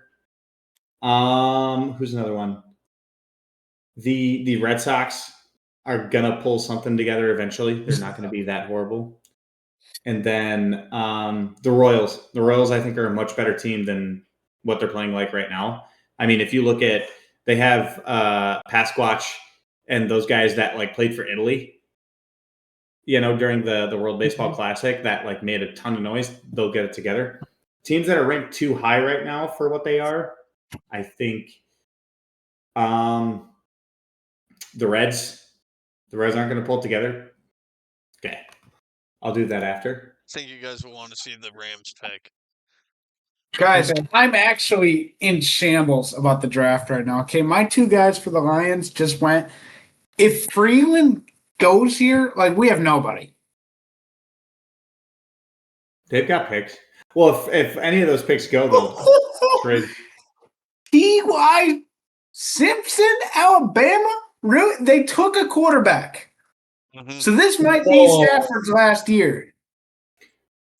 It'll be a Jordan Love type situation. They took a quarterback. I wonder if they told He wasn't any Stafford they were going good. to take a quarterback. I can't believe they picked him. He's horrible. That's crazy. He's pumped though. He's fired up, man. They told Stafford. I think Stafford like is in talks about retiring with them. I think they know how much longer Stafford's going to play, No, and that's why. All I right. can't believe they So picked that guy. Man. if Monroe Freeling gets drafted before the Lions pick, I want to trade down. He is the only other guy I got on my board. He's 6'7", 315 tackle out of Georgia. I will take him and I'll be happy with it. If he goes before the Lions pick, we got to trade down. We're just not getting value. I love at how that Connor point. was like, "Oh my gosh, we got to dodge 6 picks to get what we want," and then like 2 of them went like right away in those first 6. I'm actually in shambles, Tony. Okay, I have It's okay, 3. Connor. I'm in shambles. It was going so well. The first 10 picks, it was optimism, sunshine, and rainbows. And then I just got smoked the last 2. Okay, it happens. Anyway, for baseball, 3 teams I think that are ranked higher than they should be right now are the Reds at 7, the Twins at 12, and I will say the Angels at 14. Those are teams that you're going to see drop this season. Well, hopefully you're right. We'll see.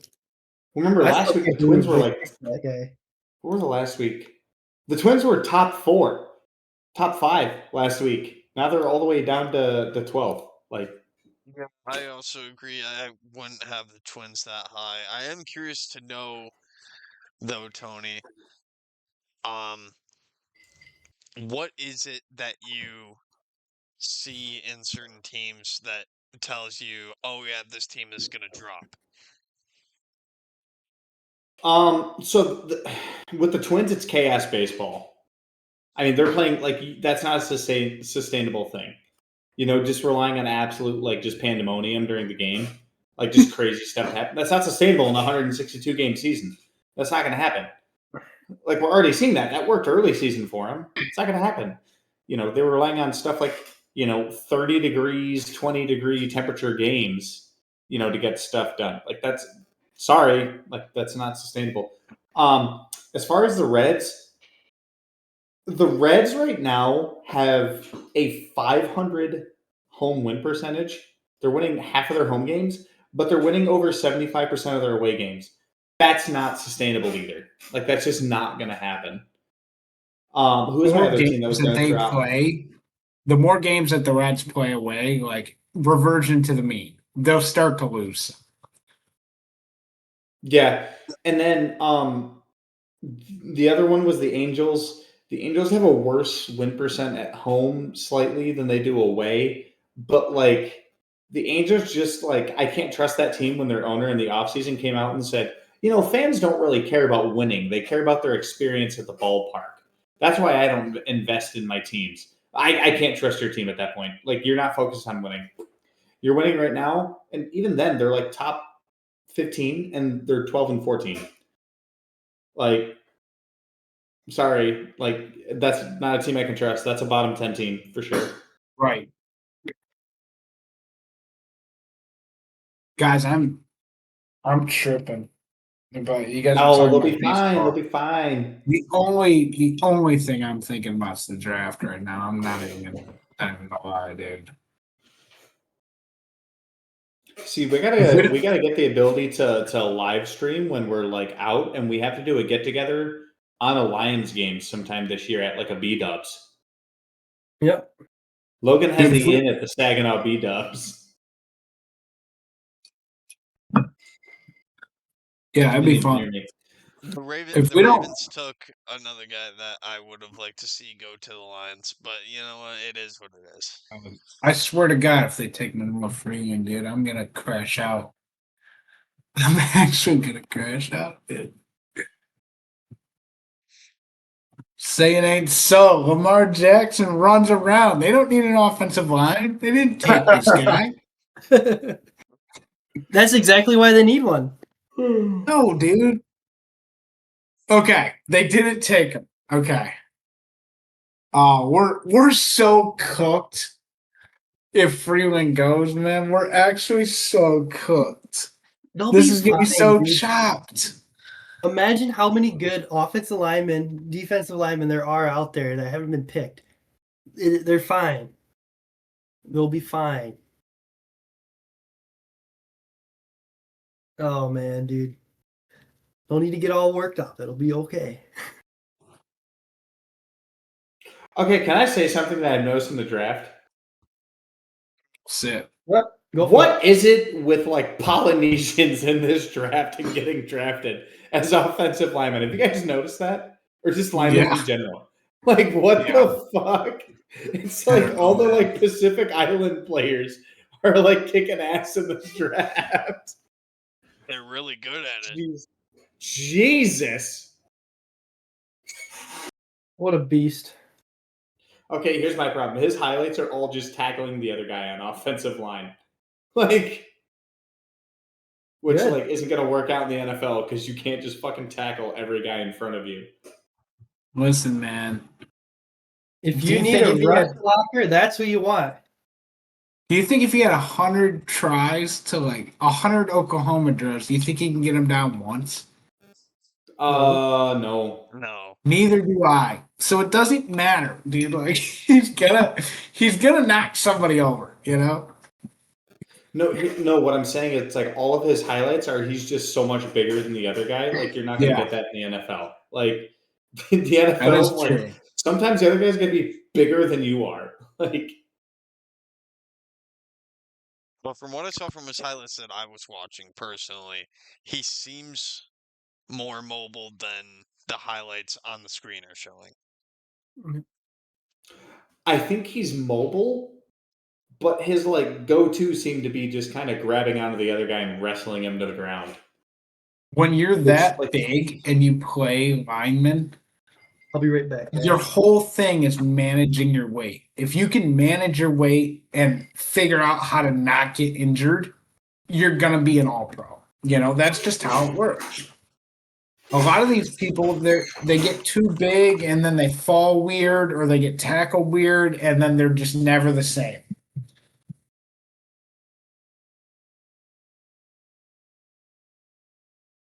Oh my God.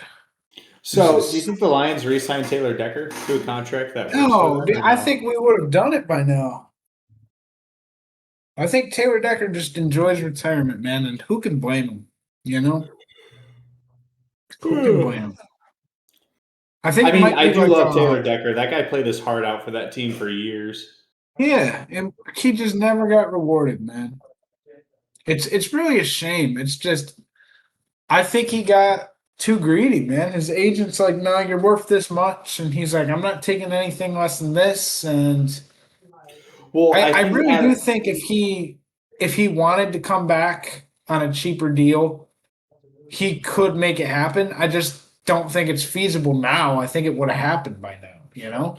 Well, the thing with Decker is it's like it's weird because his time to get paid for all of his years of taking those hits and everything in service of the Lions lined up with them having to spend money on other people. And it's kind of sad, you know? And I really, as much as like the media tried to hype it up, I don't think there was like any hate between Decker and the Lions. I think like I really think Decker was like, okay, then it's my time to go. Like I'll explore my options, but it's my time to go. Right. You know what I mean? Like He was I don't just think sick there's of it. I don't think there's any animosity there.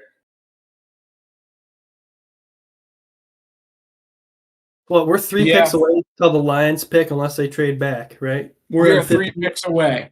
Okay. The problem of trading back is you need a bidder, right? And there's not too many guys that I would be like, you know what, we're gonna give up a 2nd-round pick. We're gonna give up our 1st and a 3rd, like to go get. There's just not that guy on the board anymore.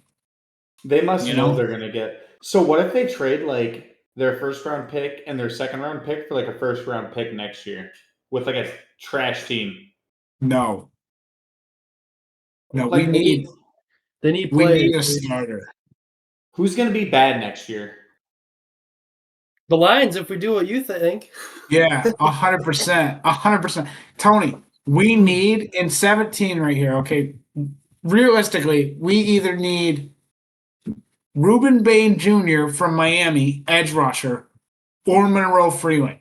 Okay, those are the only 2 guys that I'd be okay with right now. If those both get taken and then we have to pick and there's no bidder, I don't even know who we take. We're just chopped. We're cooked.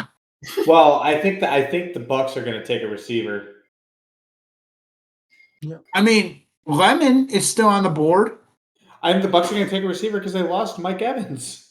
Lemon is still on the board here. This could be their pick. USC, he played at USC. Yeah, there it is, right there. Mel's best available. He's number 1 available for him. I don't know. I really think we take the edge rusher or Monroe Freeling, or we trade back. Or we just wildly overpay for somebody that I've never heard of. Like, that's happened before, too. And they work out of nowhere. Like Yeah, like out of nowhere, out of left field, we take some guy named Joe Blow, and he ends up out of being nowhere the we take some greatest guy ever. named like out of nowhere we take some guy named Sam Laporta and like he turns Out of into nowhere, like we take I'm some on guy Rice State named, Brown. we trade down and get Jahmyr Gibbs. Never even heard of the guy, but whatever. Oh, I still can't You're believe you watching, said that. gentlemen. This is good. Is this a good keep watching or bad keep watching? Dude, no, we're so chopped. We're so chopped. It's Freeman or bust. Like, oh man, we're so cooked. We gotta dodge 1 pick, gentlemen. That's it. And then we get to see Dan Campbell. Like, I hope he breaks a table. I hope the camera pans in on him and he jumps from the ceiling and absolutely just demolishes the table. Like, Dan Campbell off the top rope. that would be nuts. Who's the receiving core for next year? Who's the starting receivers? Tesla. Come on, man. We got St. Brown, Laporta, Tesla, J-Mo. J-Mo. Like, we're good. We're good in receivers. If we take a receiver, I think I'm going to throw my laptop out the window. Okay, that's not the pitch here. Like, That would be bad. oh my God. Especially not Mekhi Lemon. So the don't see Jets are much up. of a future with that guy. What scares me about the Jets? Isn't Tesla's number 18 because he was a Lions fan growing up and he loved Calvin Johnson, so he just reversed the numbers? Isn't that why he wears 18? Yeah. Yes. Yeah. Here's the problem with the Jets being on the clock right here and the pick is in. They're going to take best player available. They're probably going to take this O lineman right from us right here. If I had to guess. I'll cry.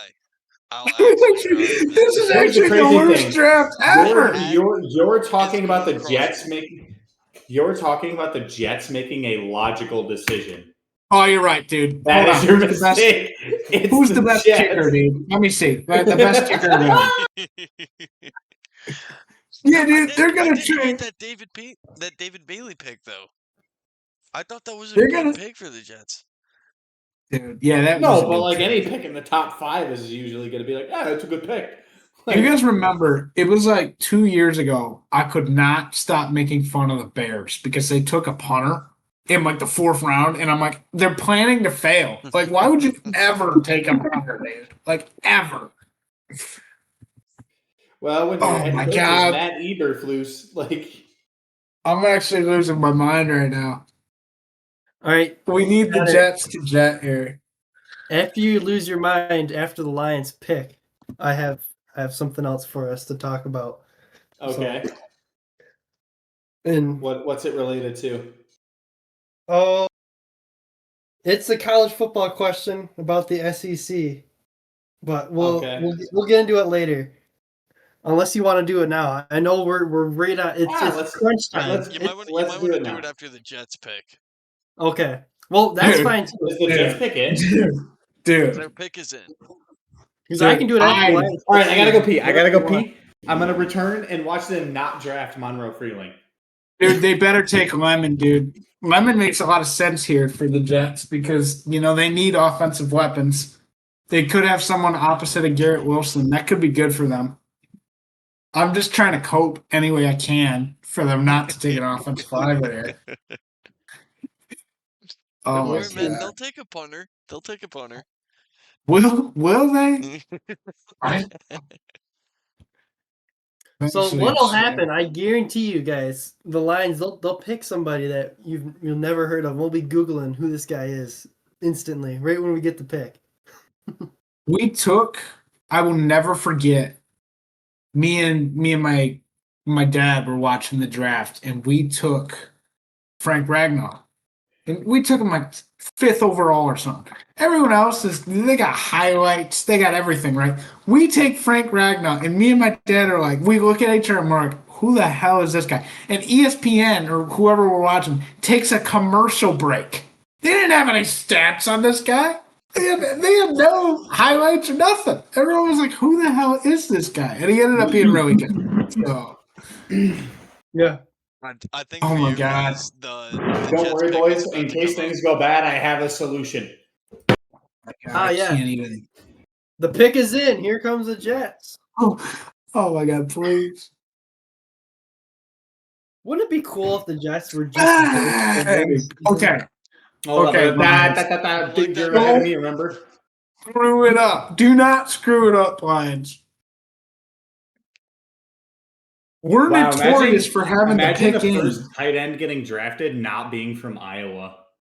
Yeah. I was just about to say that, and I was just about to say we're notorious for getting the pick in like super freaking early. It lasted like 2 seconds. Like we got yelled at last year for picking too fast. I think that's so stupid. Like, show me Dan Campbell jumping right. through the ceiling, dude. Morgan. I swear to God.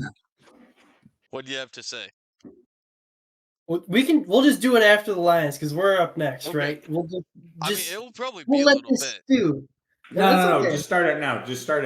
Yeah, because we're going to be talking about the Lions pick for a while. All right. Remember, I can talk baseball for a while, but like nobody wants to hear that. All right. The question for you guys, and I'll give you some context. It is: will SEC bias in college football is that done? Will it go away? Okay. And there's a couple of things I need to bring up with the SEC in football. Number one, I think this is most important, especially when it comes to rankings. For centuries, the SEC has only played 8 conference games. And all the other teams, like in like the Big 10 or the Big 12, whatever, wherever you're at, you play 9. That's just normal. Yeah, because we're not cowards like the SEC. They kill each other all regular season, and their rankings are down. Well, the SEC, they play 8 conference games. They play all these cupcakes, and they're already way above in the rankings just because of record. All right, so they're going from 8. Now this is their first year that they'll have a 9-game regular season within their conference, and now these are super conferences now too. Also, they haven't won a natty in 3 years now. Will we not see the SEC bias anymore? Man, fuck the SEC. I hate the SEC. I hate arrogant, cocky SEC fans. Something that stuck with me, when I was like working in the admissions office at Saginaw Valley, there was a guy who had an Alabama hat at one point, and I was like, oh, hey, college football fan? He goes, yeah. And I was like, okay. I was like, Alabama fan? He's like, yeah. He's like, what other team can you be a fan of? And I wanted to look at that guy and say, hey, fuck you, buddy. Like, I hate the SEC with a fiery passion. with a passion. Just for that, man. Just for today, I'm going to be an Auburn fan. Okay, Auburn. Okay, Michigan Auburn, State of Alabama. Oh boy. No. Auburn is one of the teams in the SEC I respect, though. I respect Auburn. It's like when I say I hate the SEC, I hate the teams at the top of the SEC. I hate Georgia. I hate Alabama. Like, they're not necessarily at the top. I hate Arkansas. Like, LSU. I hate LSU. Like, So do you guys think? Do you think that they'll be ranked differently now that they've had this new change and they're starting to slip away a little bit? 100%. Well, yeah, that's going to happen. Do I think it's going to be drastic? No, it's not going to be drastic. But I do think it's going to continue to trend in that direction. It might not be drastic this year, but 5 years down the line, like, yes, 100%. Yeah. Well, remember before the SEC, it was the Pac-12. Like the Pac-12 was like the team that ran it with USC and all that. And yeah, that's going to happen. It comes in waves. They take turns. Like we're moving towards let's be honest. Like we're all Big Ten fans, and as much as I'd love to say there's not going to be a bias towards the Big Ten, we're moving in that direction though. There's just going to be a Big Ten bias because of how good the Big Ten is, and like that's a good thing.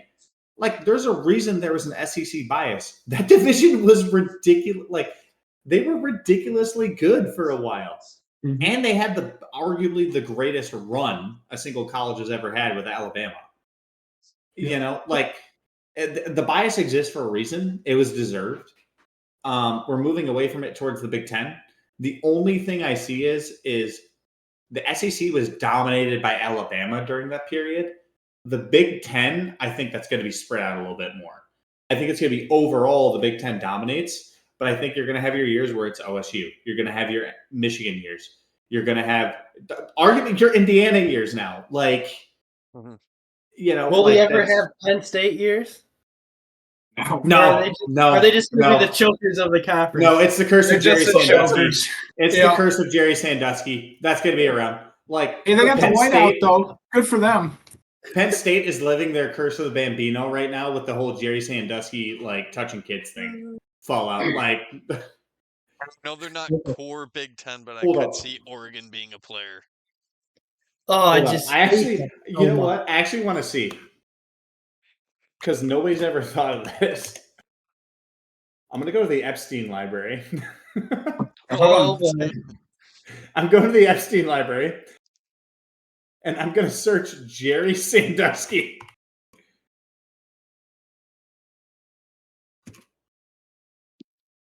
Well, there's some Dan Campbell on the TV. He looks pretty happy. Jerry Sandusky is mentioned multiple times in the Epstein files. That's so bad. Please not screw this up. Please. They got a guy up there to announce the pick, and it's not Calvin Johnson. That is Calvin Johnson if he went on a Holocaust diet. Like, no, dude, he's actually a Make-A-Wish guy. What? Where's Johnson at? He's supposed to do a pick, but it's not tonight. All right, hey, that sounded really bad. More power to this Make-A-Wish guy. I'm really, really happy for this guy. Why are you calling him a Make-A-Wish guy? Connor, we know you're stressed. Don't worry about it. It's okay. Oh, my God. Hey, I'll be back. All right. Oh, shit, he is a Make-A-Wish kid. I'm behind you. Oh my God. I'm behind you. I didn't realize he's actually a Make-A-Wish.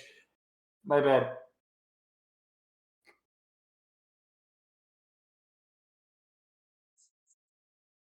Honestly, this is an awesome moment for this kid, though. That's awesome.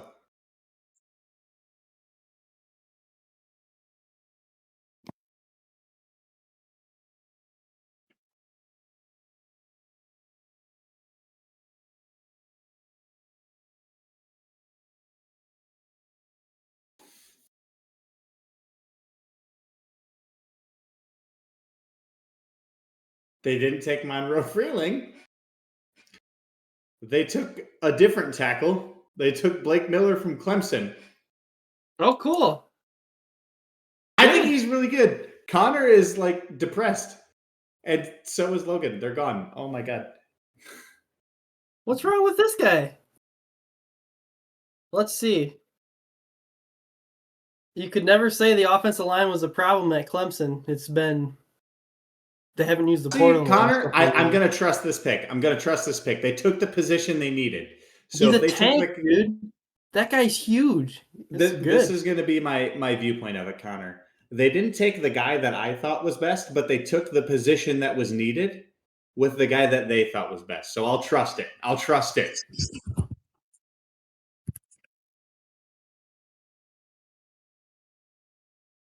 What are your thoughts, Connor? He's a good pass protection guy. I know Connor. I don't know where the heck Connor's at right now. Oh, he's frozen. I'm in shambles. He's not frozen. He's just like, where is Logan? Where did he go? I'm in shambles. Why are you in shambles? What's wrong with that guy?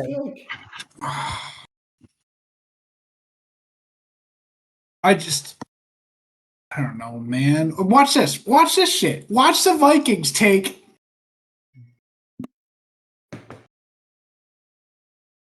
Okay. I'm behind you, remember? All right. I thought the Vikings were going to take the guy I want. I can't be too mad, I guess. I guess I can't be too mad. Listen. I didn't have this guy very high on my board. Here's my viewpoint.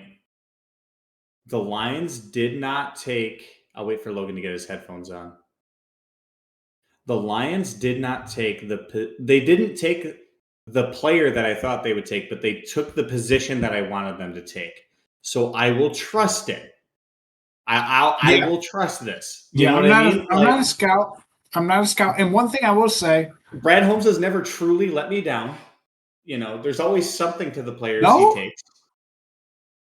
What about Manu? What about Manu? Not what about when we traded up? What about when we traded up for that guy named? God, I don't even know his name. We traded up for some guy whose back's always broken. What? Levi Onwuzurike? He's never played a down. Did we get him in the first round? No, but one thing I will say. No, what I'm saying is in the first round, they've never truly let me down. Even with Terry. The guy we took, Blake Miller, he is an offensive lineman, so I can get behind that. And he is 3'15", 6'7". He is the exact build of the guy I wanted from Georgia. So again, I'm not a scout. If they believe in him, then I have no choice. I'm gonna have to believe in him. I think there's something that came in those private meetings they take with players. That probably happened. I want you to think of something else, though, Logan. Picking a player from Georgia maybe is not a great decision with their criminal track record there, True. So maybe picking a guy from Clemson who it's probably a better fit for Detroit. I really hope you're right. That's my assumption. Here's the thing that I want to bring up for a second. I saw the pick come in for the Lions. I saw it was this Blake Miller guy I had never heard of. I was immediately pissed. That's why I got up, went and took a walk, went and took my contacts out. You see I got my glasses on now. It's whatever, right? Again, like Tony was saying, I'm glad they at least took the position that I wanted. But at the time, I was very pissed because I'm thinking to myself, why the hell are we not taking Monroe Freeling? While I was upstairs, which my dad and my brother also have the draft on, I saw the Vikings pick come through. And they also took an O-lineman that was not Monroe Freeling. So when they took defensive tackle Caleb Banks. Oh, sorry, it was defensive tackle. But they didn't take Monroe Freeling. Okay, never mind then. See, so maybe something is going on with this guy. Again, I am far from an NFL scout. That's just who I had on my board. That's who I wanted. I hope this guy works out. To me, what makes me worried is I don't know, man. There's such small differences with these guys, right? So if you go back a couple drafts and you look at like the Aiden Hutchinson draft, and everyone was high on Thibodeau, everyone was high on Hutchinson, and everyone was high on whoever the hell went first overall. He's so bad I don't even remember his name. But remember, people weren't too high on Hutch though because they thought he was undersized for the position a little bit. everybody the short thought arms. Thibodeau should have went before Hutch, except for Michigan fans because we've been watching Hutch all year. So I mean, maybe it's something we don't know. You never know. There's all these politics to it. I just hope he hits the ground running and he's an instant starter. If he can be an instant starter, I can't complain. Well, see, here's my thing. Like, Dan Campbell and Brad Holmes have constantly been like, we're not going to draft the best player. We're going to draft the right player. That has been their mentality, especially in the first round every single time. They draft the right guy. So there is something in the player meetings and everything that they figured out. And it's got to be like a Sam Laporta type thing. Because remember when Sam Laporta drafted, people were like, what are you doing? And Sam Laporta turned out to be like, he's one of the best tight ends in the league. You know, health issues aside, he's one of the best tight ends in the league. So, there's something that happened in those player meetings with this kid. See it. What? Blake Miller, Alabama, was injured in a pool accident in 2025. Made his way back. Suffered severe spinal injuries, but made his way back into the league. Brad Holmes, dude, he's known for drafting these people that have been injured. So I hope to God that he works out because Monroe Freeling just went to. Good for Bryce Young, dude. I don't give a rip. I really hope this guy's good. Bryce Young's getting what he needs finally. Jesus, like. Okay, here's my question then. Us, seeing what Connor's bringing up about the story behind Blake Miller, it raises even more questions for me. Why the hell, considering all the injuries that the Lions have gone through in recent years, are we going out and picking up a guy who has a history of injuries? For the love of God. He had a injury. That's my thing. He had a injury. Young career, he's had a significant injury. Yeah. It actually says he has 2 injuries. He had a severe spinal injury, and then he played through last year a broken wrist, which required surgery. So he just came back from surgery. We don't know how he's going to be after the wrist surgery. He hasn't played it down. It's a wrist. He's going to be fine. Like, you know what I mean? Like, a wrist is not the same thing as, a back. Yeah, happy to Monroe Freeling looks, dude. Here's the thing, Tony. He has had a back injury. We just went over this. A spinal injury. Let me say what I was going to say. Tony, Let me say what I was going to say. Like I just went to the flipping. Let me say what I was going to say. He had a spinal injury. Look what he did after. And there has got to be, because like these teams are also like allowed to, my guess is Blake Miller like gave them access to his medical records. Like he gave them access openly to like his medical records and what doctors have said. That's public information. I just Google searched it. Like no, it's public information that he's had a spinal injury. It's not public information what his personal doctor thinks about his spinal injury. That's if I was trying to get the bag, I'd say whatever the hell they want me to say. But I don't think they're going to draft him because he says like, no, I'm good to go. You're not going to trust the player. The player's going to tell you whatever you want to hear. Right. You're going to be like, okay, what can you do to prove it? So here's a look at our own line. I think we just have to trust. So here's our own line. Okay, front to back. Here's what we're looking at. I'm pulling up the roster right now. I mean, I know the roster, but I just want to see where he's gonna kind of chop in here.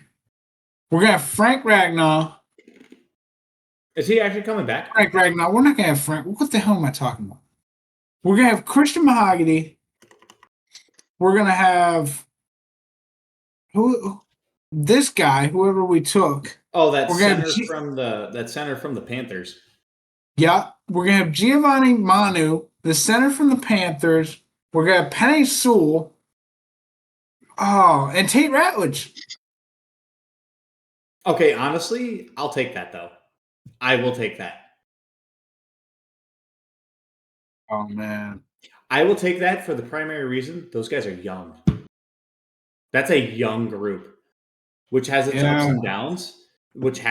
and downs, but they're going to learn. They're going to learn. I'll take that. I just hope. Hey guys, it's the Lions. We're not going to see an ACL tear on the offensive line That's true. like we do in like every defensive position on that team. So we addressed offensive linemen. Pick 50 tomorrow. Where do you think we go? Well, now hold on a sec, because I'm not done. My God. I'm trying to move on as fast. Give me your as possible. shit take, Logan. Listen here, Mr. My God. You talk about the bright, shining thing about this offensive line we have being how young the guys are. Okay. Oh, I never said bright and shining. I never said bright and shining. Like that has maybe its not like word for negatives word, too. asshole. But here's the thing. You know what I'm trying to say. Oh boy. Why not take Monroe Freeling? He's still a young guy. Because there is something that they saw in whether it was at the Add it to the combine. list. Add it to the list. Tony's sucking off Brad Holmes and Shohei Ohtani, dude. Anybody else we gotta add to the list? I'm not. This is ridiculous. No. What I'm saying is there's something they saw at the combine or something they heard in player meetings that made them think, ugh, I don't know about Monroe Freeling, but really made them go, yeah, this Miller kid, yes, that's the kid. You know what I mean? So, and Brad Holmes has never truly given me a reason to completely distrust him, especially with these like odd picks. The picks where we go like, let's be honest, Brad Holmes, the picks where you go like, what are we doing? Are the picks that work out the most with Brad Holmes. Okay. I don't want to rain on the parade. How is that an interesting take? Sam Laporta, Jameer Gibbs, Jack Campbell. Let Morgan talk. Let Morgan talk. Right. Okay. I think you guys just a little bit of an overreaction here. I've been doing some research on this kid. Despite his injury, okay, he has done 54 straight collegiate starts. 54. So whatever that injury he had must have been before college. It's got to be. So That's like, good news. That makes me feel a lot better. That makes me feel 54 good. straight starts in the ACC. You're running through everybody like that. I think it's gonna be okay. Monroe Freeling, 18 starts at Georgia in the SEC. So that's probably what they're looking at.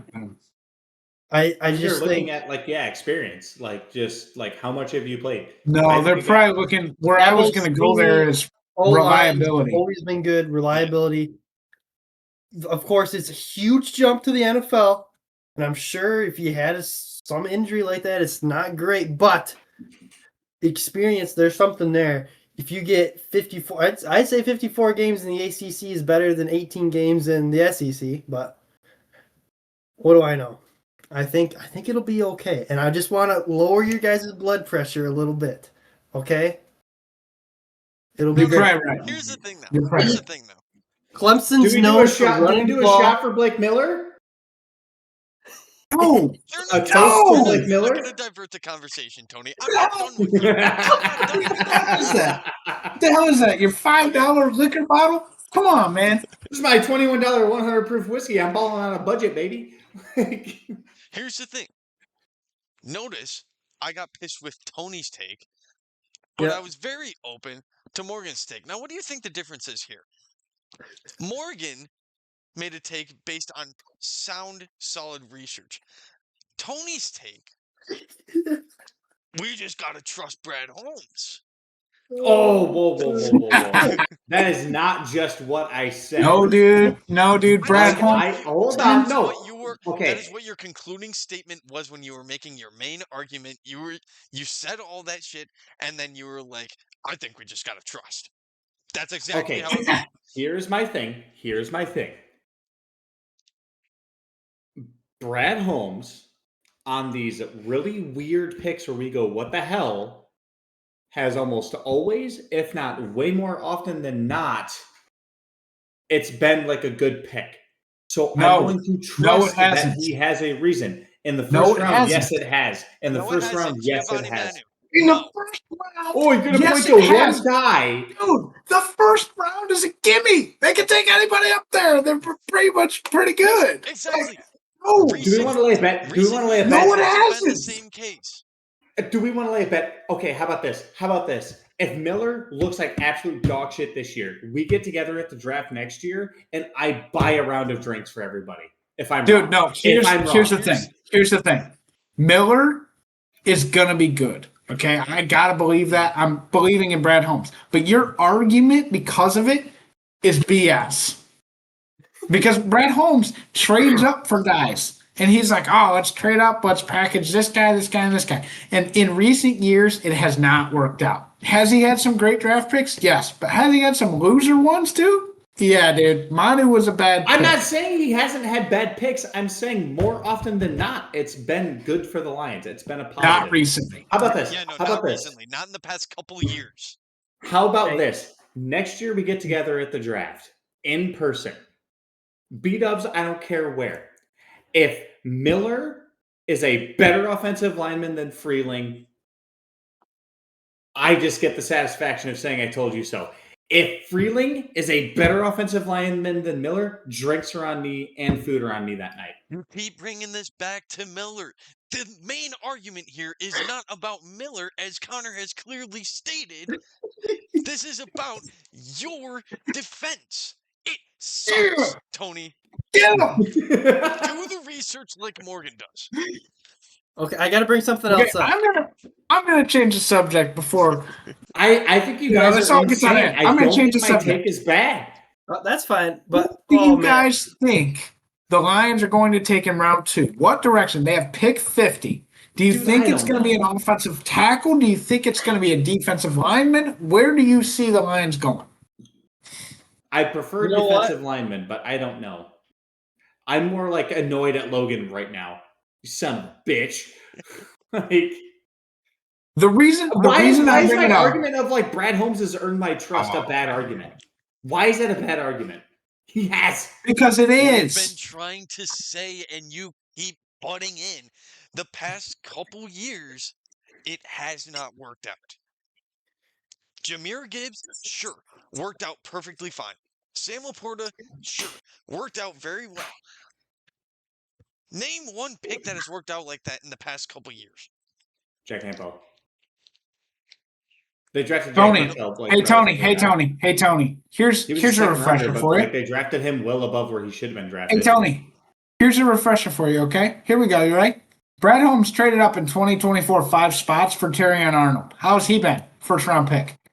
Brad Holmes traded up for offensive lineman Giovanni Manu in the 4th round. How's he been? Terrible. What about Sione Vaki?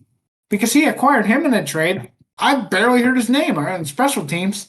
What about Mekhi Wingo? Do you want to talk about the ones that worked out?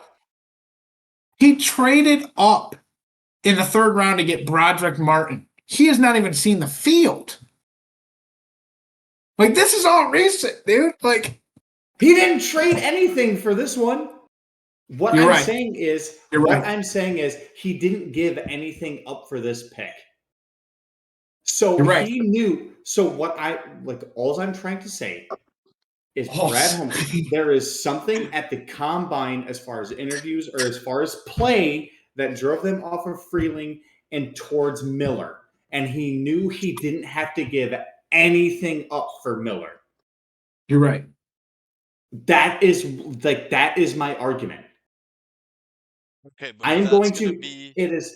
it is such a like. There's something about this that goes like, I have to trust Brad Holmes on this because like Yeah. it's not insane looking at Miller, and like I don't know, like there's just something about it that goes like trust him on this one.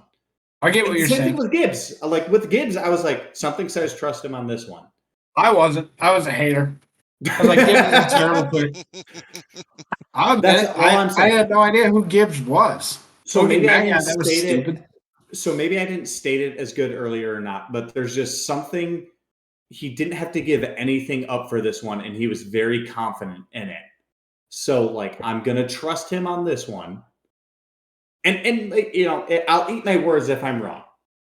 You know, if like Freeland turns out to be good and Miller turns out to be bad, like okay, I was wrong. I think they're both gonna be good. It's really gonna be like comparing peas, dude. Like they're probably gonna be the same player, to be honest with you. It's gonna all depend on the offensive scheme and how they're used. It's gonna be fine. It's just I was higher on Freeland. That's all I'm saying. One thing to take into account is the divisions they're going to play in too. Freeling might naturally just look better because he's playing in the NFC South. Yeah, like just saying, but like the NFC North is really tough, dude. Like for offensive linemen. Yeah, you know, like that is a like everything comes from the trenches division. So I do want to take some time and talk about the Lions' next pick. I do want to get everyone's opinion on where you think they're going to go, knowing that they drafted an offensive lineman. Edge rusher. Edge rusher. Best edge rusher available. Yeah, best one available. 100%. Morgan, what do you think? They don't need any more linebackers, right? Right. No. Well, presumably. Well, you know, you got Trevor Nowaski backing him up. That's a pretty good backup. You know? It's probably edge or DB. I'd rather see a big ugly on the D line. Someone that's, but who knows? We'll see. Edge rusher. Defensive line. The only reason I bring it up is because I think you guys might know this guy. I pretty much do a 7-round mock for the Lions every single year, taking who I think they're going to take. First round, I had Proctor going at 17, but obviously that pick was a fail. Maybe I'll get this one right. I think the Lions are going to take Derek Moore, Michigan edge rusher. I really think he's kind of like, first of all, he's a position in need, but second of all, I think he's a second-round pick. I think he's going to be there at 50, and they tend to lean towards the guys that have been, you know, around or at least in Michigan when they can. Right. So I think that would be a solid pick for him. Think of it too, like we've said tonight too multiple times, like the Michigan team the last couple of years has just been not coached to their fullest ability. I think there's a lot of talent coming out of Michigan in the draft that like they're going to be Michigan's going to be the highest valued players based on where they're picked because of like just how they've looked under the Sharon Moore era and like when he wasn't entirely focused on the team. And like Morgan, you're shaking your head. I feel like you kind of agree. Like there's something I want to bring up about him and Blake Miller. Just to go back there just for a little bit, and we can segue right back. Both of those players, which is really rare nowadays, they have stayed at their one college. They're loyal. Okay. Mm-hmm. Well, that's something else you gotta look for. They're not always chasing the dime, which is not a bad thing. And if you get someone that went to college in Michigan, they'll probably want to go to the Lions as well. But if loyalty is huge, okay, because I'm sure Derek Moore had NIL offers other places, but he decided to stay at Michigan. But then again, Michigan probably could pay him to stay there too. So Clemson's different with Blake Miller, though. Clemson doesn't have the NIL. He chose to stay there and be loyal. Okay, in doing that, he was third team All ACC his second year, first team All ACC his last two. Loyalty's huge, and that's probably what Brad Holmes is looking at as well for both of those guys if they end up getting Derek Moore. Well, and I think that his ability to stay, because like he could have gone pro after being first team All ACC that first year, Yeah. You know, I think that stank for that second year shows that he realized he needed to develop probably, and he really needed to do some work. So I'll take that guy. You know what I mean? That guy who's like shown that, like, even though he's had a major injury, he's durable, he's consistent, he's going to do what he needs for you. And like, he's willing to put the work in to show what he's worth. You know what I mean? Like, that's that. I don't know. Like, that could be the thing that they read into with the Lions. I don't know. We're not obviously in the scouting room. And I'm sure on 100.9 The Mitt tomorrow for the local sports radio station here in the area. Like, I'm gonna like hear Ben Bosher give his stupid take about like not liking it, but you know, like I'm gonna trust him on this one. Looking at the stuff with this Miller kid. Yeah, that's a great point. I just looked up. Derek Moore and Aiden Hutchinson did not play together. I was just curious to see if maybe they played together. He arrived in Michigan in 2022, so there's no correlation Right there. after the Hutchinson season, yeah. Yeah. Besides, they went to the same college and they're following the same steps. How cool would that be seeing your edge rushers both be Michigan guys? That would be beautiful. That'd be awesome. Like, he had 10 sacks, 10 tackles for loss in the Big Ten. That's pretty impressive for his senior year. I'm crashing out. Did the Cowboys have 2 picks, or did they just trade back into the first round? They had 2 picks in the first round anyway, but they traded up. Remember they made that stupid trade with Miami? They traded like 2 fifths to Miami to move up 1 spot. Yeah. All right. I hate to do this to you guys, but unfortunately I got to work for a living.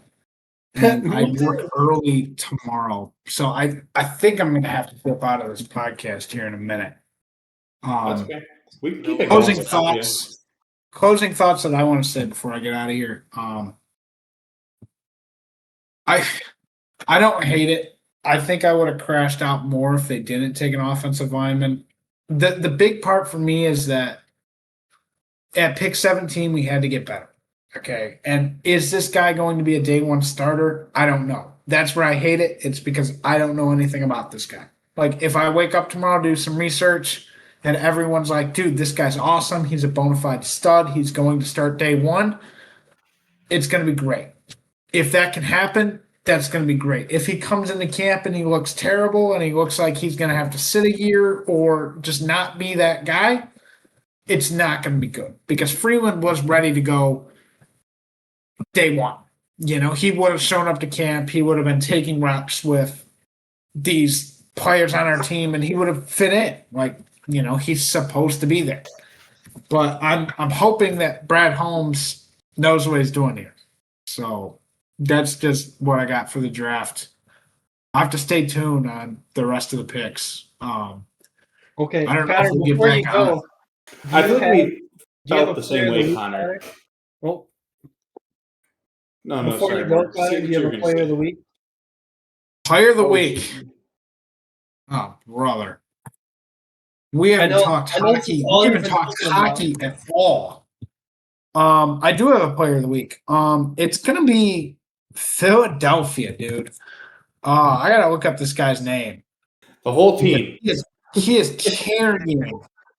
Because Philadelphia's whole baseball roster is worth 1 player right now. Yeah, he's carrying the Flyers right now, and it's pretty crazy. They're up 3-0 against Pittsburgh, and this guy. Let me That's look good. him up. I hate Pittsburgh. He's like 35, and he's still balling out. He's having a crazy series against Pittsburgh. I don't know if Pittsburgh's just not taking him seriously or what. Let me look up this guy's name for you guys. Sorry, you kind of put me on the spot here, Morgan. That's all right. I'll probably have to follow you when you leaves. I have got to work tomorrow too, of course. Porter Matone. My player of the week, unless you're good, you have more stats with yours. I was just gonna say Porter Matone, dude. He has 3 points in 3 games. He's won 2 fights, and he's +4 when he's on the ice. That guy's an absolute menace out there. I'm also gonna shout out Buffalo. Good for them. Good for the city of Buffalo. Every time the camera pans out to a Buffalo fan during the game, they all look drunk as hell, and I couldn't be happier for them. It's crazy. There was a clip that was going wild against two guys on roller skates. It was a skit. I love that. There was a dummy. I don't know if you guys have seen it. The dummy throws his glove on the ground. The one guy slips and falls wearing a Buffalo jersey, and the other guy on rollerblades just tackles the dummy and starts wailing on him. It's hilarious. I'm so happy for the city of Buffalo. They've waited like 20 years to be in the playoffs, and Alex Tuck's leading the way. Wow. Yeah. Are we just closing the podcast out after this then? Logan, what are we doing? I think we might as well. Okay. Morgan, you got your player of the week? Yeah. And I've already talked about the guy this week. And I was going between two Tigers again. And I thought maybe Casey Mize because he had a great outing last night with 6 innings, 6 strikeouts. But this week I have Spencer Torkelson. He's been just completely obliterated on social media for how horrible he's been playing. And then he just turned it around this week. I listened to him today with his walk-off, and he's been putting in solid hits at bats. I think this week his batting average is like 300 something. So it's a step in the right direction for him. I know it's still low, but he turned it around. I hope he can stay on that trajectory. 100%.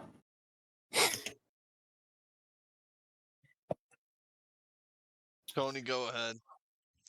I'm a super fan of the guy, but I feel like he deserves a mention finally. But like Shohei Ohtani, he finally had his like 53 or 54 game on base streak snapped this week, which is like historically high. He broke the record within the last week for most games reaching base as Japanese player. He passed Ichiro, which is like a crazy player to pass. And then the game that he finally lost his on base streak on, he went 6 scoreless innings and only allowed 5 hits, no walks, and struck out 7, and is rocking a .38 ERA right now.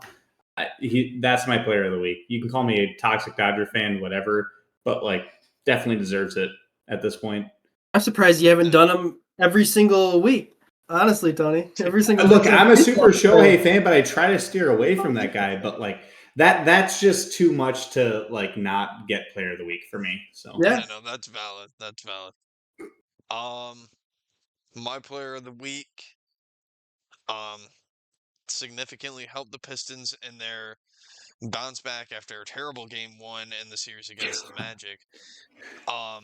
Isaiah Stewart, had the most points off the bench for any of our guys. Beef stew, dude. Yeah, and has overall just been a defensive menace.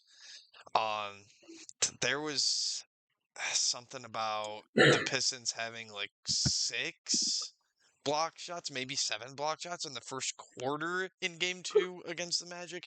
Absolutely insane. But Beef Stew was a big part of that. So I just wanted to give him a shout out. Really represents the culture of the Pistons well. They held Orlando to a season low, which is like that's a Pistons way to win, is a defensive grind. That's like anytime they've ever been good, it's been defensively. So yeah, they held Orlando to Bam's scoring record. That's crazy when you put it that way. I didn't think of it that way. That is crazy. 83 points. That's good defense. That is wild. 83 points is like a stupid low score. That's like how you win NBA games right there. That's the equivalent of like the Pistons from 20 years ago. Like the way they held teams to a low, like it's the same thing. Yeah, that's awesome. All right. Well, I don't want to hold Connor and Morgan too long. I know they got places to be. But thank you all for watching, as usual. Drop a comment if you feel like adding any sort of input. And as always, make sure to leave a like and subscribe if you enjoyed this podcast. And we will see you all next time. Take it easy, guys. See ya.